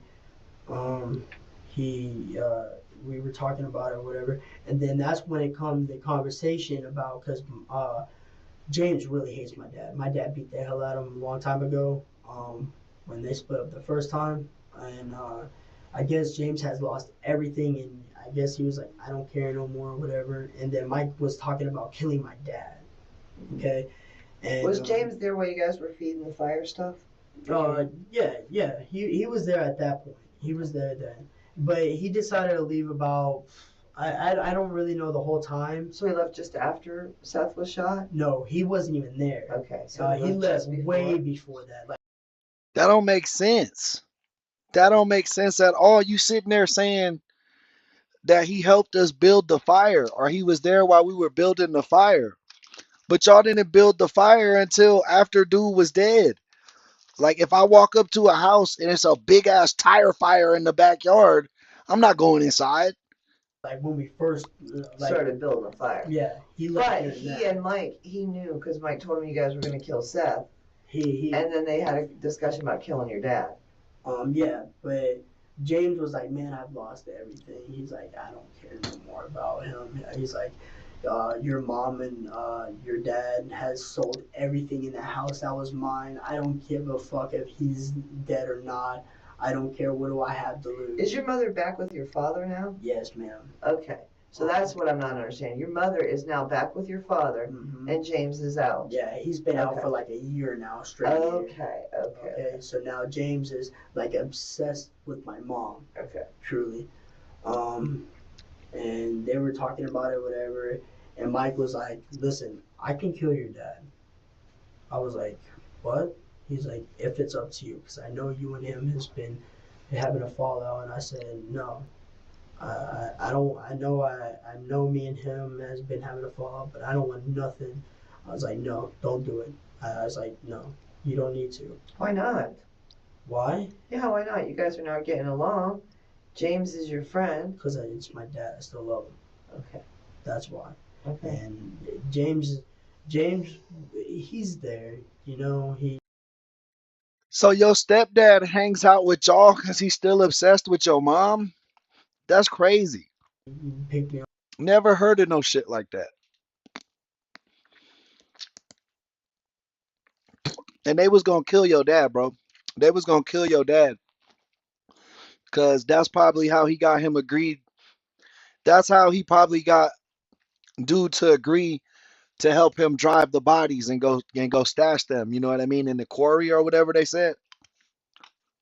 Or the remains. There wasn't no body, but the dust and stuff, the bones or whatever. I mean, I love the guy and all. He has been there. He's helped me out a lot. But I'm not gonna go out and have my dad dead. I love the man. I mean, no matter everybody. So James right? tells Mike, you know what? Everything's gone. Yeah, I'm done. But then I don't know. I don't know what James is thinking now. He, whatever. I don't think he's gonna do anything because he's just that type of guy. You think James would kill your dad himself? No. I know James way too well. He's too. how can a coward, more or less. He's deadly scared of my dad. He won't go nowhere near my dad. He don't even want to live near him. Okay. You know. So you go to work. James picks you up, brings you back, and Mike's with him Monday night. Yeah. And Mike's with him. It's about 6 o'clock. Mm-hmm. Then we get down the road, and I have Mike give me a carton of cigarettes. And then Mike goes, they got stolen, and I gave his truck, right? And then Mike told me, and then I was like, yeah, and what else? And then Mike told me that the cops are looking for him and everything else. And the cops were looking for him, and he said I have to get out of town. And he kept on asking me for $100 because I just got my paycheck. He asked me for $100 to get out of town. $100. Well, I told him no. I didn't give him $100. I didn't give him a jack squat. I wasn't going to. I was going to help him get out of town. I said, Bro, you helped him commit a murder, and now you think the fact that you was greedy with your money is gonna save you from jail time? Like, yeah, I can't help you leave, bro. I can't help you leave. You just helped him kill somebody, bro. What the kind of logic is that? no, you need to figure out yourself. You need to go tell your dad. And that's when he told me, he's like, well, I'm getting out of town somehow, some way. I was like, you know what, just drop me off at a quickie and I'll walk to my house. Fuck it. He's like, well, when you're going by my grandma's house, can you go tell my dad? So I went and I told his dad. So he stayed in the truck with James. Huh? Yeah, and after that. And you got out. And after that, I don't know what happened after that. I haven't heard from him since. I don't know. Margot had Haven drive him to another town where one of his ex-girlfriends lived. They allowed him to stay, but became uneasy when he told them what he did. The next day, they made Bargo turn himself in. Does James know where he's at? I haven't talked to James. I haven't. Yeah, his dad was like, that girl's dad was like, get the fuck out my house, bro. You better turn yourself in or I'm gonna turn you in. I don't have no contact with James yet. Where does James live? He's with his uncle for right now. He's trying to find another place to live because his uncle. Where's his uncle? Yeah, James is the stepdad. Mike is the psycho. Over there by the flea market, Market of Marion in Bellevue. Across the street from there, the Bellevue Ridge Estates. Bellevue Ridge Estates? Something like that, yeah. Do you know how to get there? I don't know exactly where he lives because I don't know his uncle that well. So I've really never been there, and his uncle really don't like me. What's his uncle's name? See, I know him. Do you know what the house looks like? It's a white trailer. I know it's fenced in. I know that I've been there one time before, and that was it. It was like night, and that's just because James needed to get clothes, and he was gonna sleep in his truck because. Do you think that James helped Michael during the day get rid of the paint buckets? He might have. Why do you keep telling me? Why do you keep saying? See, that's what I'm saying. I don't know, and I don't know. You don't know for sure where he's at. Yeah, I did see. That's what I'm saying. I don't for sure know about it. But Mike kept talking about a place. Yeah, the rock quarry. By Gander Mountain. By Gander Mountain. That's what I that I don't know if James helped him or not. I don't know if he had somebody else help Mike. Or I mean, if Mike had somebody. He was with James. He was with James when he picked you up. Yeah. James was with him, so. Well, is it possible? Possible. I don't know. Okay. I mean, I can't just go out. I mean, I'm trying. His plan, bro. It's like he keeps telling half truths. Like he's telling enough to send his own self away from murder, but he ain't telling them the truth about the other people. That's stupid. And after you had already told him the most craziest shit about the story. I'll give you a break here, okay? Take a deep breath. You did very well. Thank you for being honest for the first time today. You're welcome. Do you feel better? Honestly? Honestly, yeah. Not really, though, because I know something bad's going to end up happening, right? But you do feel relief that I have it. I don't know. Okay. But I know something bad's about to happen. Well, you say that, but you just don't know. I'll be back in a minute, okay? Yes, ma'am. And everything I did tell you was completely honest. Everything you told me was honest, and I didn't promise you anything. You remember when I read you your rights before? You understood that you were still, yes, ma'am, still had those rights available to you. Yes, ma'am. I told you at any time you could stop my questioning with you. Yes, ma'am. Okay. Did I promise you anything? Coerce you? Anybody promise you anything? No, ma'am. Have you been hurt or beaten anyway? No, anything? ma'am. That's what I'm saying. Everything that I have said to you at this point in this room is completely honest. Okay, and it's voluntarily and freely of your own will? Yes, ma'am. Okay, I'll be back. She just got his ass right there. Snoopy, have a good day at work, brother. Right. Okay. I just got a couple more questions. What clothes did you have on yesterday, and where are they right now? Burnt. I had my work pants on. Work pants from McDonald's? I had my work pants on, and I didn't have a shirt on. Sunday, what did you have on? When this happened is what I'm talking about. Yeah, that's what I'm saying. Okay, so you have work pants and no shirt. No shirt. What shoes did you have on? I have my work shoes, the black Nike. Where are they at right now? My mom's house. The black Nikes and the black pants are at your mom's house? Mm-hmm. Have they been washed? I was washing my pants for work today because that's the only uniform I have. Hey, welcome back, Elaine. Okay, but your shoes haven't been washed. No, ma'am. Okay. And you don't know where the bleach came from? No, ma'am. That, like I said, that bleach was, was there when I got there. That's honest truth. I don't know where the bleach come from. That's what Okay. But you know that house is not a bleach house. No, so that obviously house the bleach was bought for this reason. I don't know if it was bought for the reason. I know there was bleach. Was there a plan on like washing walls or washing windows or washing the outside of the house? Well, no. We were supposed to clean the whole house, because when we moved in there. See, I don't like being. Hey, LeVar, welcome back, my boy. This is that same story we saw last week about those teenagers where they were interviewing that girl, Charlie, the one with the lazy eye. Remember those, basically 5 teenagers set up another teenager that was dating one of their that was an ex to one of their girlfriends. Some retrograde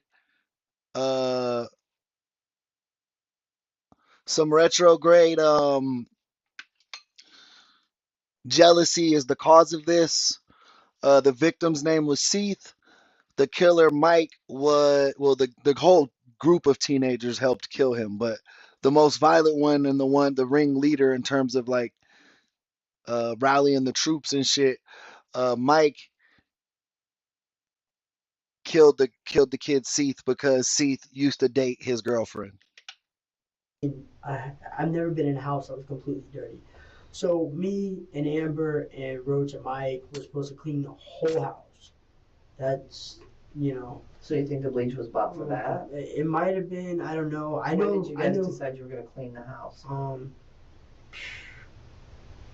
We've been deciding on it since I moved in. Did you buy the bleach? No, ma'am. I had no money until Monday. Okay. I absolutely no money. And my mom even knows that too. So I had absolutely no money. Okay. What do you think your mom's gonna say when you? Does your mom know this true story? Put this up. Maybe you'll tell me more stuff. Was there anything else you didn't tell them that you didn't tell me? You told them everything?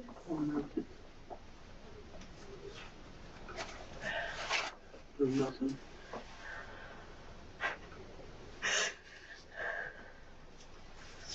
Did I tell you they're taking me away? No, they are. Oh, no. No, she didn't say that.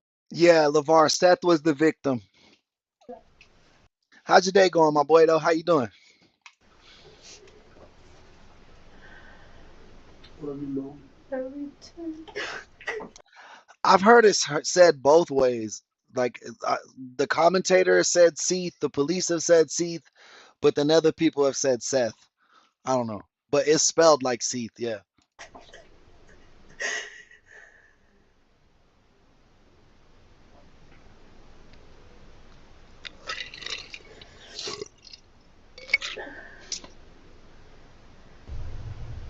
She knows what I told her. What do you think mom's gonna say? Not one of her children, but both her children are involved in murder. Look at me. Oh, look at me, because I want to tell you something from a mother, okay? When you tell her Let me let you sit over there, and I'm gonna leave you guys alone. You're gonna have to tell her at some time, Kyle. Just be easy with her. As the reality of the situation sinks in, Hooper breaks down. Hey, Mama.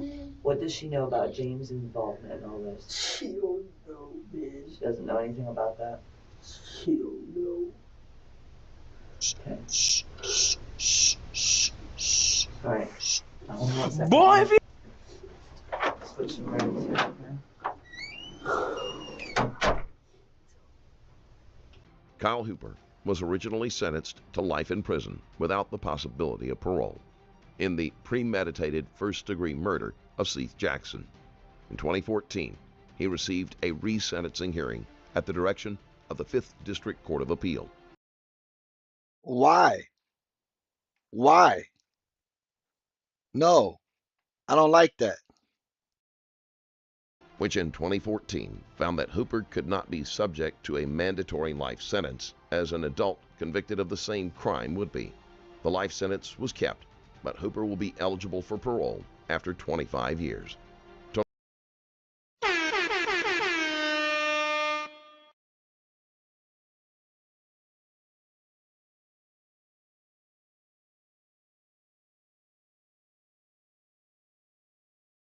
learn more about the outcome of the others involved in Jackson's death, check out their respective interrogation videos. And that's where we end this video. If you like to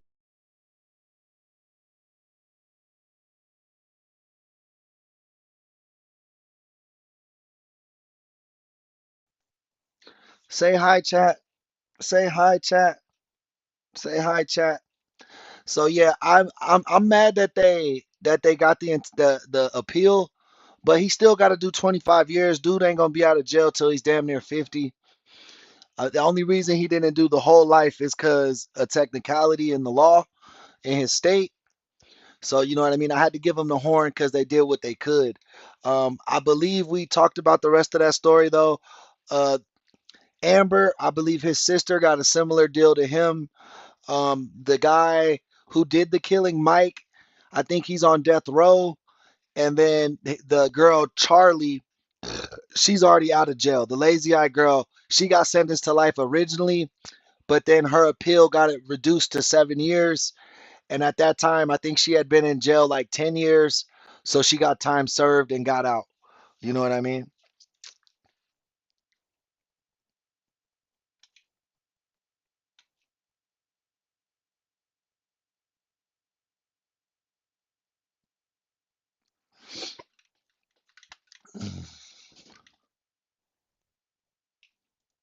When was the last time you actually spoke to her or communicated with her not in person? All right, this video is from the suspect seat, the witness to killer, from witness to killer, busted by the detective. Ooh, let's see how this goes. This sounds good. Monday. Monday, okay. And that's the last time you talked to her? Yes, sir. All this other stuff? That is Screaming the most and hollering. bullshit. Okay. I mean, I don't know. I'm just talking to the witnesses, okay? So you got that. Her wallet appears there in your house. Now, you know, let me tell you, if Larry's DNA was in there, everybody and his brother was saying, Larry did this. That's why I came to you that first time I talked to you. I said, hey, I want to find your roommate. I need to talk to Larry. Remember that day? Thank you, Wordsmith. Scott Joseph Thompson will spend the rest of his life in prison for the murder of Cheryl Kane. Her body was discovered in a trash bin behind an abandoned gas station on Highway 29 in Pensacola. DNA evidence from the trash and Kane's vehicle led to Thompson's conviction. Authorities revealed his DNA was found in Kane's car located at a Pensacola motel after the crime. Tasha's must be talking to Larry, or Larry went over there and talked to her, and that sounds like a setup, because that never happened. You're not going to sign that I read you those rights? Okay. Here's what's going on. I got the DNA back. Your DNA is on the steering wheel.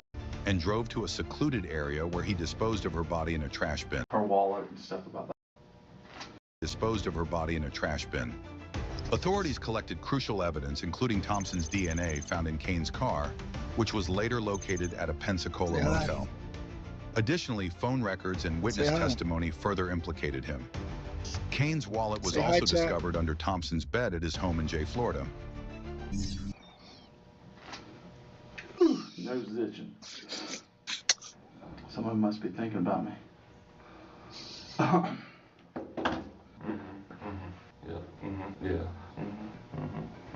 You're going to have a lot of the same questions I asked you the other day.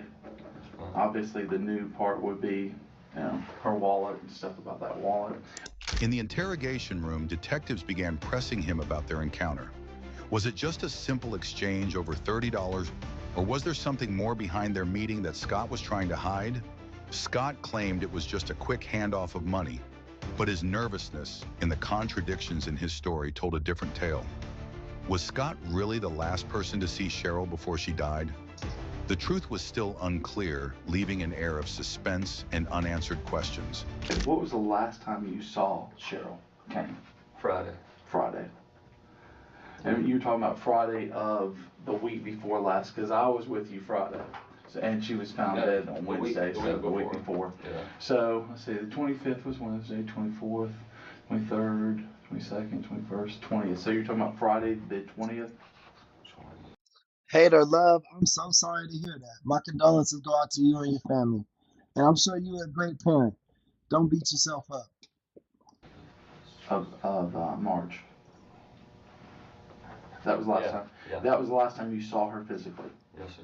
Okay, and where were you at? I was at my house. Oh, right there on 9.5 Mile? Okay. I mean on 9 Mile? 9 Mile. Or your parents' house? No, 9 Mile. Okay, so she came by your little house there on 9 Mile. Mm-hmm. What was the circumstances? Is this Detroit? 9 Mile, 8 Mile? No, Pensacola. You guys are right, Florida. She had gave me some money a couple of days before. I was supposed to be looking, find her some smoke, and just didn't round anything up, and she came back by to get her money. Now by smoke you mean marijuana? Yes, sir. Okay.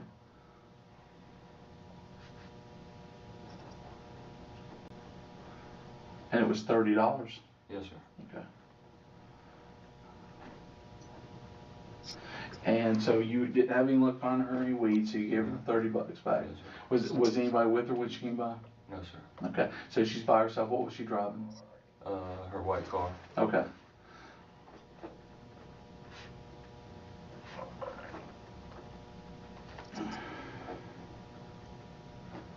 Okay. So she comes along in a white car, and you get the money back to her. Mm-hmm. How long is she over there? Not long, maybe 2 or 3 minutes. Okay, 2 or 3 minutes, and you remember what time of the day? It was about 5:30. And you knew that, because you were already off work? Just getting off work. So you had just gotten off work, gone home. She call you beforehand, set it up, or she just show up? I think so, yeah. Okay, so she called first. Yeah. When was the last time you actually spoke to her or communicated with her not in person? Monday. Monday, okay. And that's the last time you talked to her? Yes, sir. Okay. And she never came over that night? No, sir. Detectives didn't waste any time exposing the contradictions in Scott's story. When they presented the DNA evidence, the interrogation took a sharp turn. Your DNA was found on the steering wheel of Cheryl's car and on the cord around her wrist, one officer said coldly. Scott immediately reacted, but the more he tried to explain, the more his words fell apart. Come on, bro. We don't need the intense music. Just let this shit play out. Saying Larry Spears has called them saying that he was over at your house and had found Cheryl's wallet in your room, under your bed. And when I went over there and talked to you, you said that's where you placed it. Is that correct? Under the mattress. Under the mattress, right. Well, under your bed, under the mattress, sorry. Yeah, between the box spring and the mattress. Yeah. Is that correct? Yes, sir. Okay. When I got there, Larry set the wallet on my car, and I collected it from him. And you were standing there when I did that, is that correct? Yes, sir. Okay. You told me at that time that you had set it there for safekeeping, is that correct? Yeah. Okay. Oh, what's good? What's up, my boy? Punjab, welcome to the chat. Welcome back. Monica with the 100. Monica always keeping it 100 in the chat. Appreciate you. When did you find that wallet?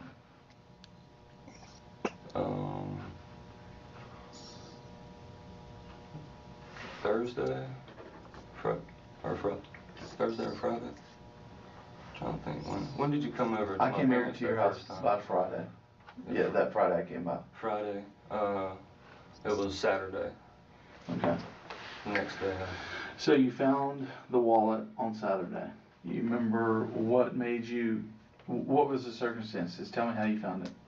I was packing up the rest of Larry's stuff. I mean, like I said, he'd already got his bed and some of his clothes. He left a basket and stuff in the dresser. And I mean, I was packing the rest of his stuff, putting it out there on the little sunroom. Okay. And I mean, just packing up everything. And then I saw that.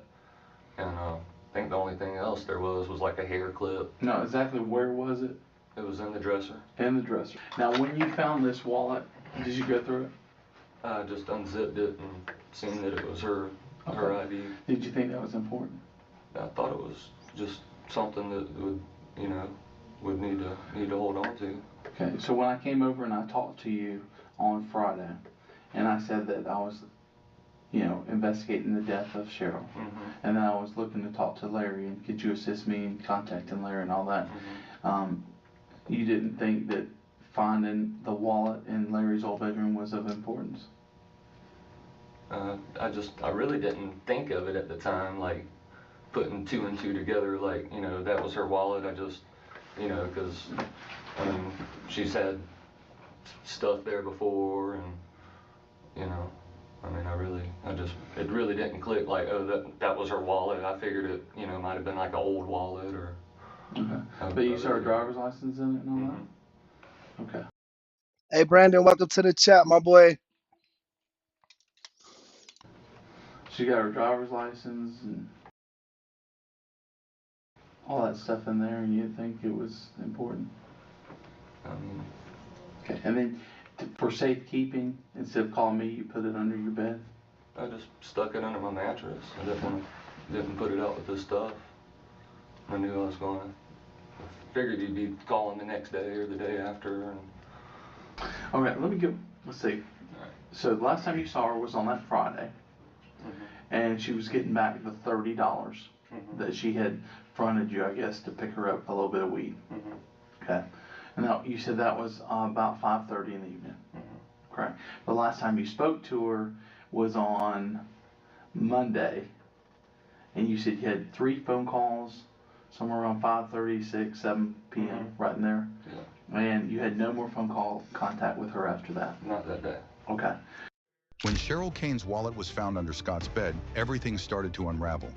The detectives didn't need any more proof to know Scott was lying. 8 and 9 o'clock that night when you talked to her. Yo, shout out our boy Jonathan in the chat. Y'all show him some love. Was it that late? Well, I have those 3 phone calls you talked about earlier. They're all right here in a row. Boom, boom, boom. Just about the times that you said. But then you talked to her for about 8 minutes, about 8:30. Okay, that's when she called, or talked to her the last time, when she said that, when she was talking about, what's his name? Tommy? Well, I don't know, because we've kind of gone over it several times here. And I've asked you about the phone calls and how many number of phone calls and what times they were, and I was pretty specific, and I went back over it again to find out about it. But then we got 3 more phone calls later that night after that. Why do you think he killed her, though? Do you think, what do you think the motivation was? Like, I want to know the motive. The time you said you last talked to her. 3? So the last time, yeah. Well, the others are for 1 minute, so I don't know if they went through or not, but they're dialed. Yeah. You to her, her to you, in one 8-minute conversation. Yeah. Okay, you don't remember that? Phone tag a couple times. Boy, if he... Bro, he lying through his damn teeth. If he don't stop lying. Boy, if he... Well, but I'm pretty specific, and you're saying after 7 o'clock. So what was that last phone call about? That was about when she told me about Tommy, about saying something like he loved her and it weirded her out, and I told her that, you know, he was supposed to be trying to get some later. And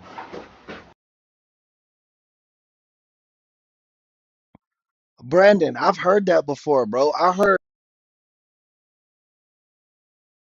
heard Virginia. One second, guys. You don't think that's kind of peculiar? No. Let me lay it to you like this, okay? The last person that I can put her talking to that night is you, okay? The last person while she's alive she talks to is you, okay? The person that's found with her wallet and his house is you, okay? You got some explaining to do about that. I need to understand how that is all coming to you. You know, I can tell you, at first I got to look at the boyfriend's hard, okay? But their stories are matching up. They remember phone calls. It's pretty important. You know, it's, you know, if I ask you questions about this, I mean, we realize the importance of this, the urgency. Somebody's dead, okay? Somebody's no longer here with us. Their family wants answers, and everybody wants answers, okay? We've gone over this a number of times today. And I've asked you about the phone calls a couple of times. And I asked you specifically. And you tell me the last phone call was around 7 p.m., which is right on time. I mean, But yeah, I've heard that like Virginia, like that's how they make their money in that state is just like locking people up and overcharging people. yeah, we got the phone calls. You said the 5:30, the 6, the 7. We got them right there, just like you said. Well, I mean, I don't. But it's just the later call. You know, it's an 8-minute conversation later in the night. It's quite a bit difference, okay? Then we have the problem with, you know, the day before I'm over at your house, the day before you find this wallet, I'm over at your house. I'm saying, hey, I need to go. She's dead, and I need to talk to Larry, right? It's important. You help me out. You call him up for me. Put me in contact with Larry. So I leave your house and I head over there. When do you start packing his stuff up? The next day. The next day. Would you do it during the morning, evening, what? It's done midday. Midday? Okay. And wait, what day is this? Cause Friday. I mean, it's like a week ago, and I mean, I'm trying to remember. I mean, I know you tried to confuse me, but I'm not trying to confuse you. I want to make sure you're very sure. Okay, Scott, I don't want you confused. I want you telling me what I'm after here is the truth. Okay? Minutes later, when we go back to it, I don't want you confused. I want you telling me the truth. The problem I'm seeing here, and just let me explain to you. The problem I'm seeing here is I'm being very specific with you, and I'm wanting specific answers, and you're giving me specific answers, and then 5-10 minutes later, when we go back to it, and I tell you a new bit of information that shows, hey, you couldn't be telling me the correct information, then you're changing the. Oh yeah, Brandon. Now if they putting the Confederate flag up anywhere, I'm not going there. Like I don't get the obsession with the Confederate flag. I've like that was a whole different country. Shh, baby, mommy's gonna come back in a second. Um, that was a whole different country, bro. That is not the United States. The Confederacy was not the United States. But that is a big deterrent. If I see that shit, I'm gone. When I used to work at Boot Barn, they were selling Confederate flag like bandanas. And bro, my first day on the job, I complained to fucking corporate. Like, bro, you can't just be flying this shit in the store, dog. What are y'all doing? And then they literally from my email came and pulled that shit, all the Confederate shit out of our store. Story. So you've done that now on the wallet. You've done this now on the phone calls. I do a lot of interviews with people. I've been doing this job for 12 years now. I've been a cop for 12. Bro, that shit's so stupid to me though, Wordsmith. That would be like the Nazis from Germany, right? Like the Nazis from Germany still flying the Nazi flag, still flying the swastika. Like that's crazy to me. 12 years. I've been doing investigations for a long time too. Okay? The things you're showing me are deception. Okay? You're not sure. You know why you're not sure? Because you're not, the truth slides right out. It's when you got falseness in there, you're trying to cover something up that you get confused. This is easy then, okay? I'm asking you specific questions. This is not like I'm talking to you about something that happened months ago. This is Tuesday. We're asking you stuff that happened last week. You haven't even worked a full week since last week. Okay? I want you on page with me now, okay? So when I go over this stuff, I'm glad I hadn't started this thing. We're all screwed around now. Okay. Let's go back to the phone call conversations on Monday. You with me? Yes. On Monday. You said you talked to, the first time you said you talked to her 3 times. Last call being around 7 p.m. As the interrogation continued, the evidence against Scott kept piling up. Detectives laid out the facts, phone records, DNA, and now the wallet, each piece tightening the noose around him. You can't keep lying, Scott, one detective presently I think 3 times. Okay. You're right on time with the other times. This 8:30 phone call. Crafty, yeah, he is. He gonna get passed around for some noodles for sure, for sure. I feel like the jails in the South be ruthless. Tell me about it. What was going on with that phone call? That was the last phone call when she said, "Did you find anything? Were you able to find anything for me?" Right. I said, "No, it's going to be later on. He didn't have nothing right now." And that's when she said, I'm going to go drink a beer and go hang out. And, if you find anything, call me back. And that's when we talked about, I guess, the new guy she's kind of seeing, Tommy. And she said that he had said that, like, he loved her or something like that.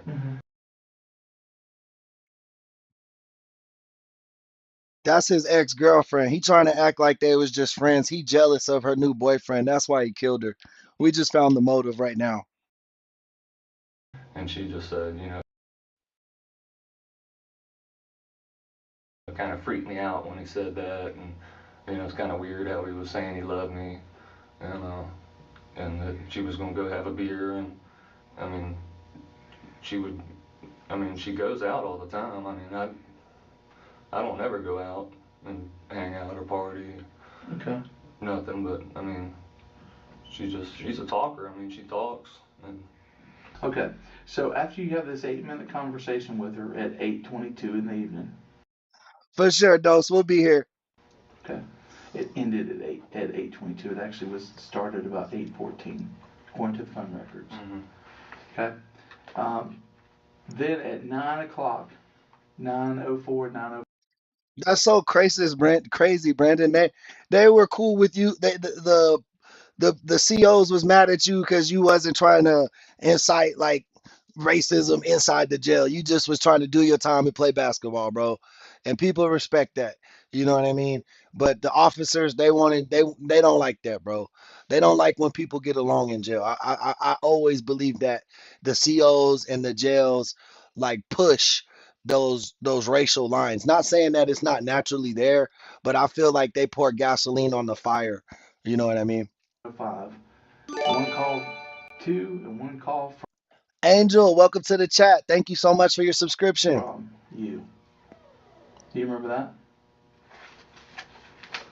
Did I call her and then she called me back? Your phone. I'm not saying you called her, but your phone called her. Why would you call her?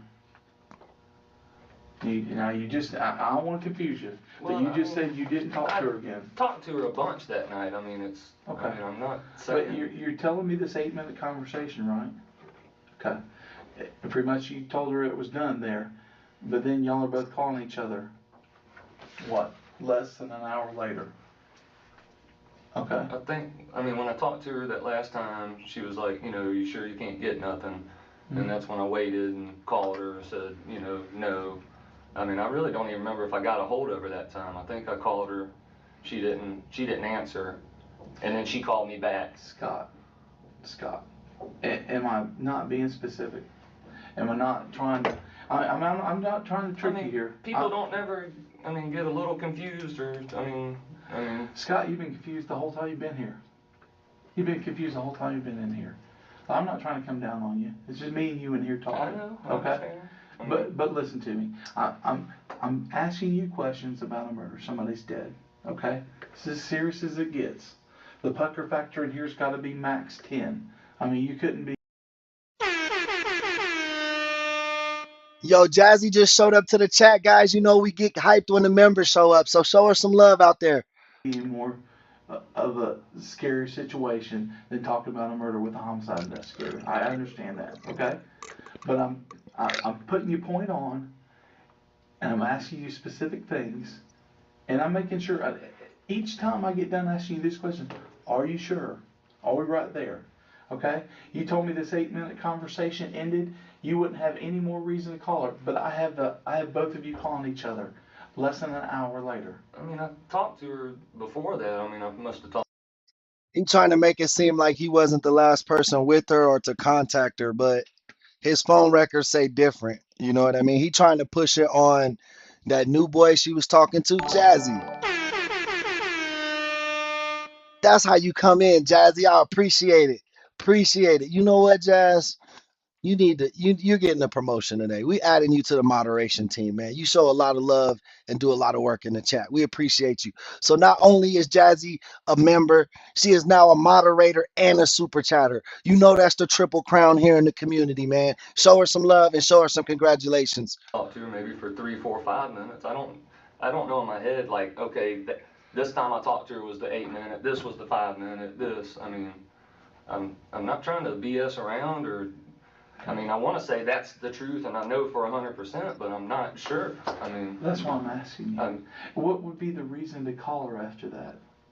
You said the conversation was over. You pretty much had told her at that time that wasn't going to be able to hook you up. That was it.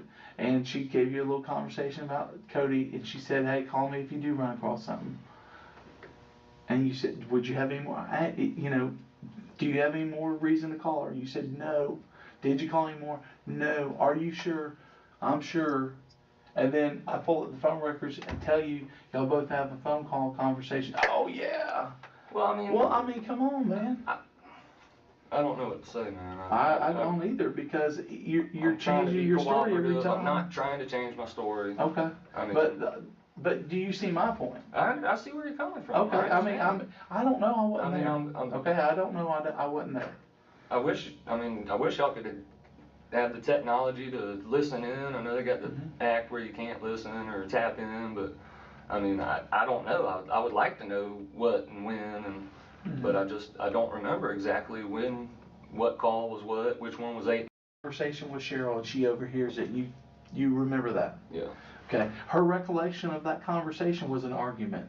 You cussing that stupid. She thinks I owe her money. I don't owe her money. That's the gist of the conversation I'm getting from her. I'm telling you, man.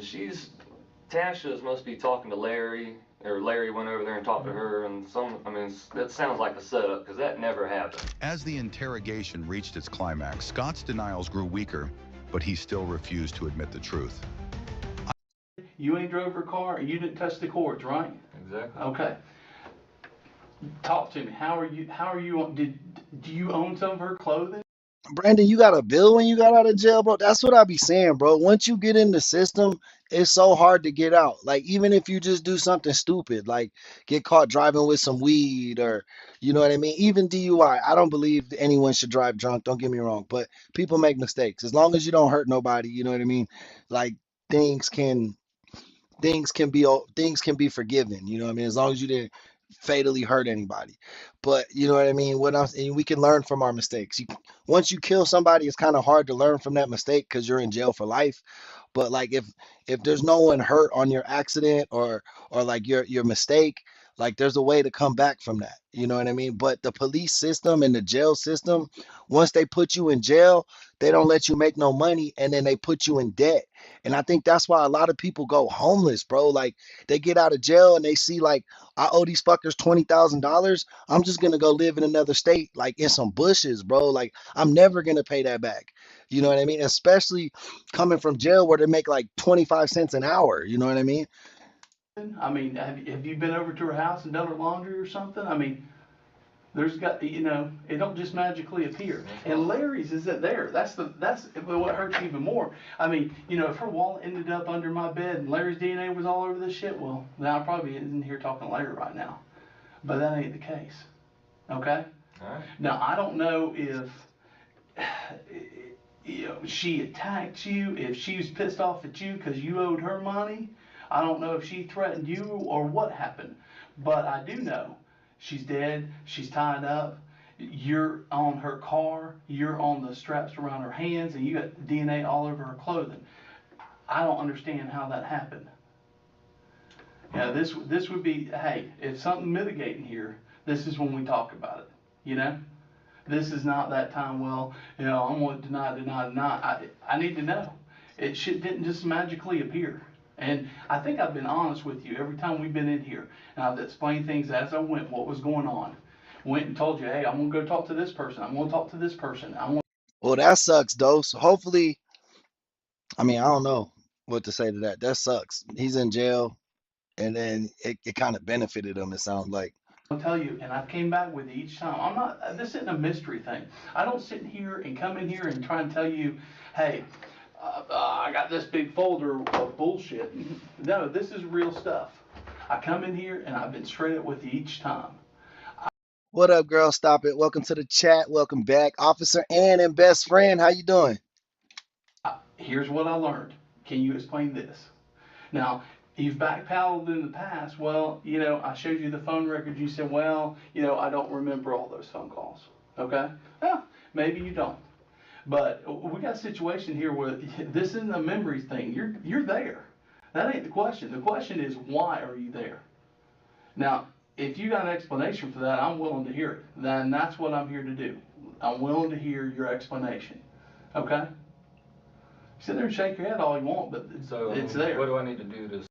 No, I'm just saying it sucks that her father's in jail. I'm glad she got a great support in her stepfather, and then it sucks that you guys don't get any of that compensation.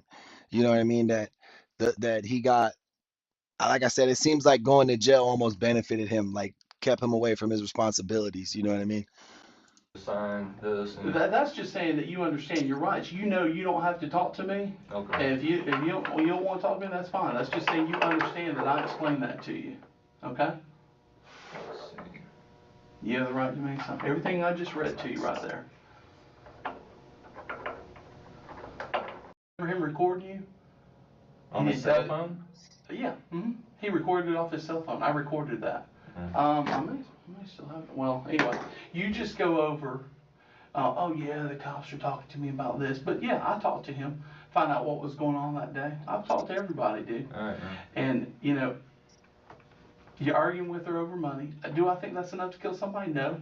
But obviously you got anger problems because we know about the other incident, right? That you're in here for. Mm-hmm. Okay? So, were you that angry? No. I'm not that angry of a person. Okay, you're not. Well, you had an issue with that one incident, I guess. And maybe that was unique. Okay? But she's saying that you're yelling and cussing, calling her the bitch and all this other stuff. That is screaming the most and hollering. bullshit. Okay. I mean, I don't know. I'm just talking to the witnesses. Okay? So, you got that.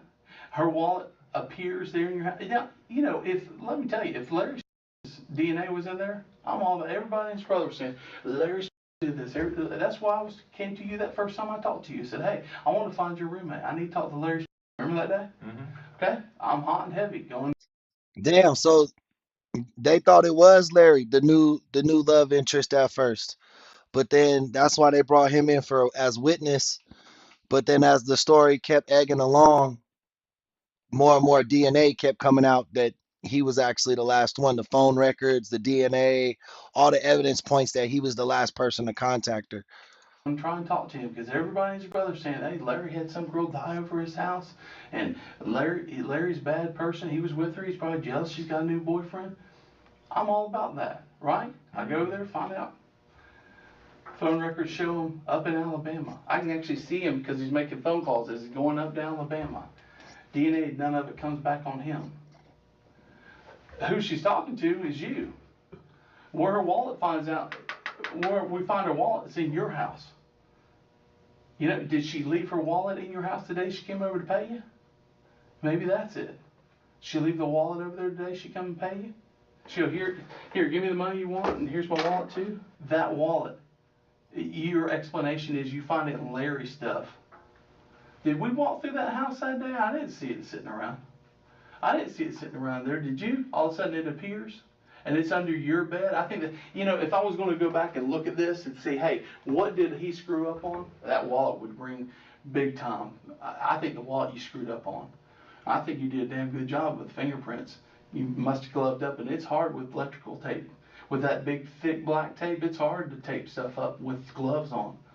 Hey, it wasn't a fingerprint on it. I think you had to wipe the car, too, because there wasn't any fingerprints on the car, but the touch DNA was there. That's what got you. That's what bit you in the butt. That and the wallet were the two things, I think, where you failed. You did a pretty good job other than that. All about it. Okay? Got nothing. Got nothing. Okay. I got nothing. I was all about that. I'm waiting for my day in court, like you said, man.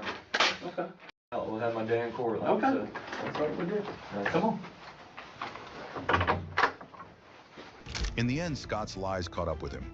Despite his constant denials, the overwhelming evidence, DNA phone records, in the wallet sealed his fate. The jury found him guilty of second-degree murder, sentencing him to life in prison. But the truth never fully escaped his lips. Scott's time behind bars was short-lived as he passed away on April 27, 2023, while incarcerated. His death, though marked by mystery, provided no closure to the family of Cheryl Kane, who still sought answers.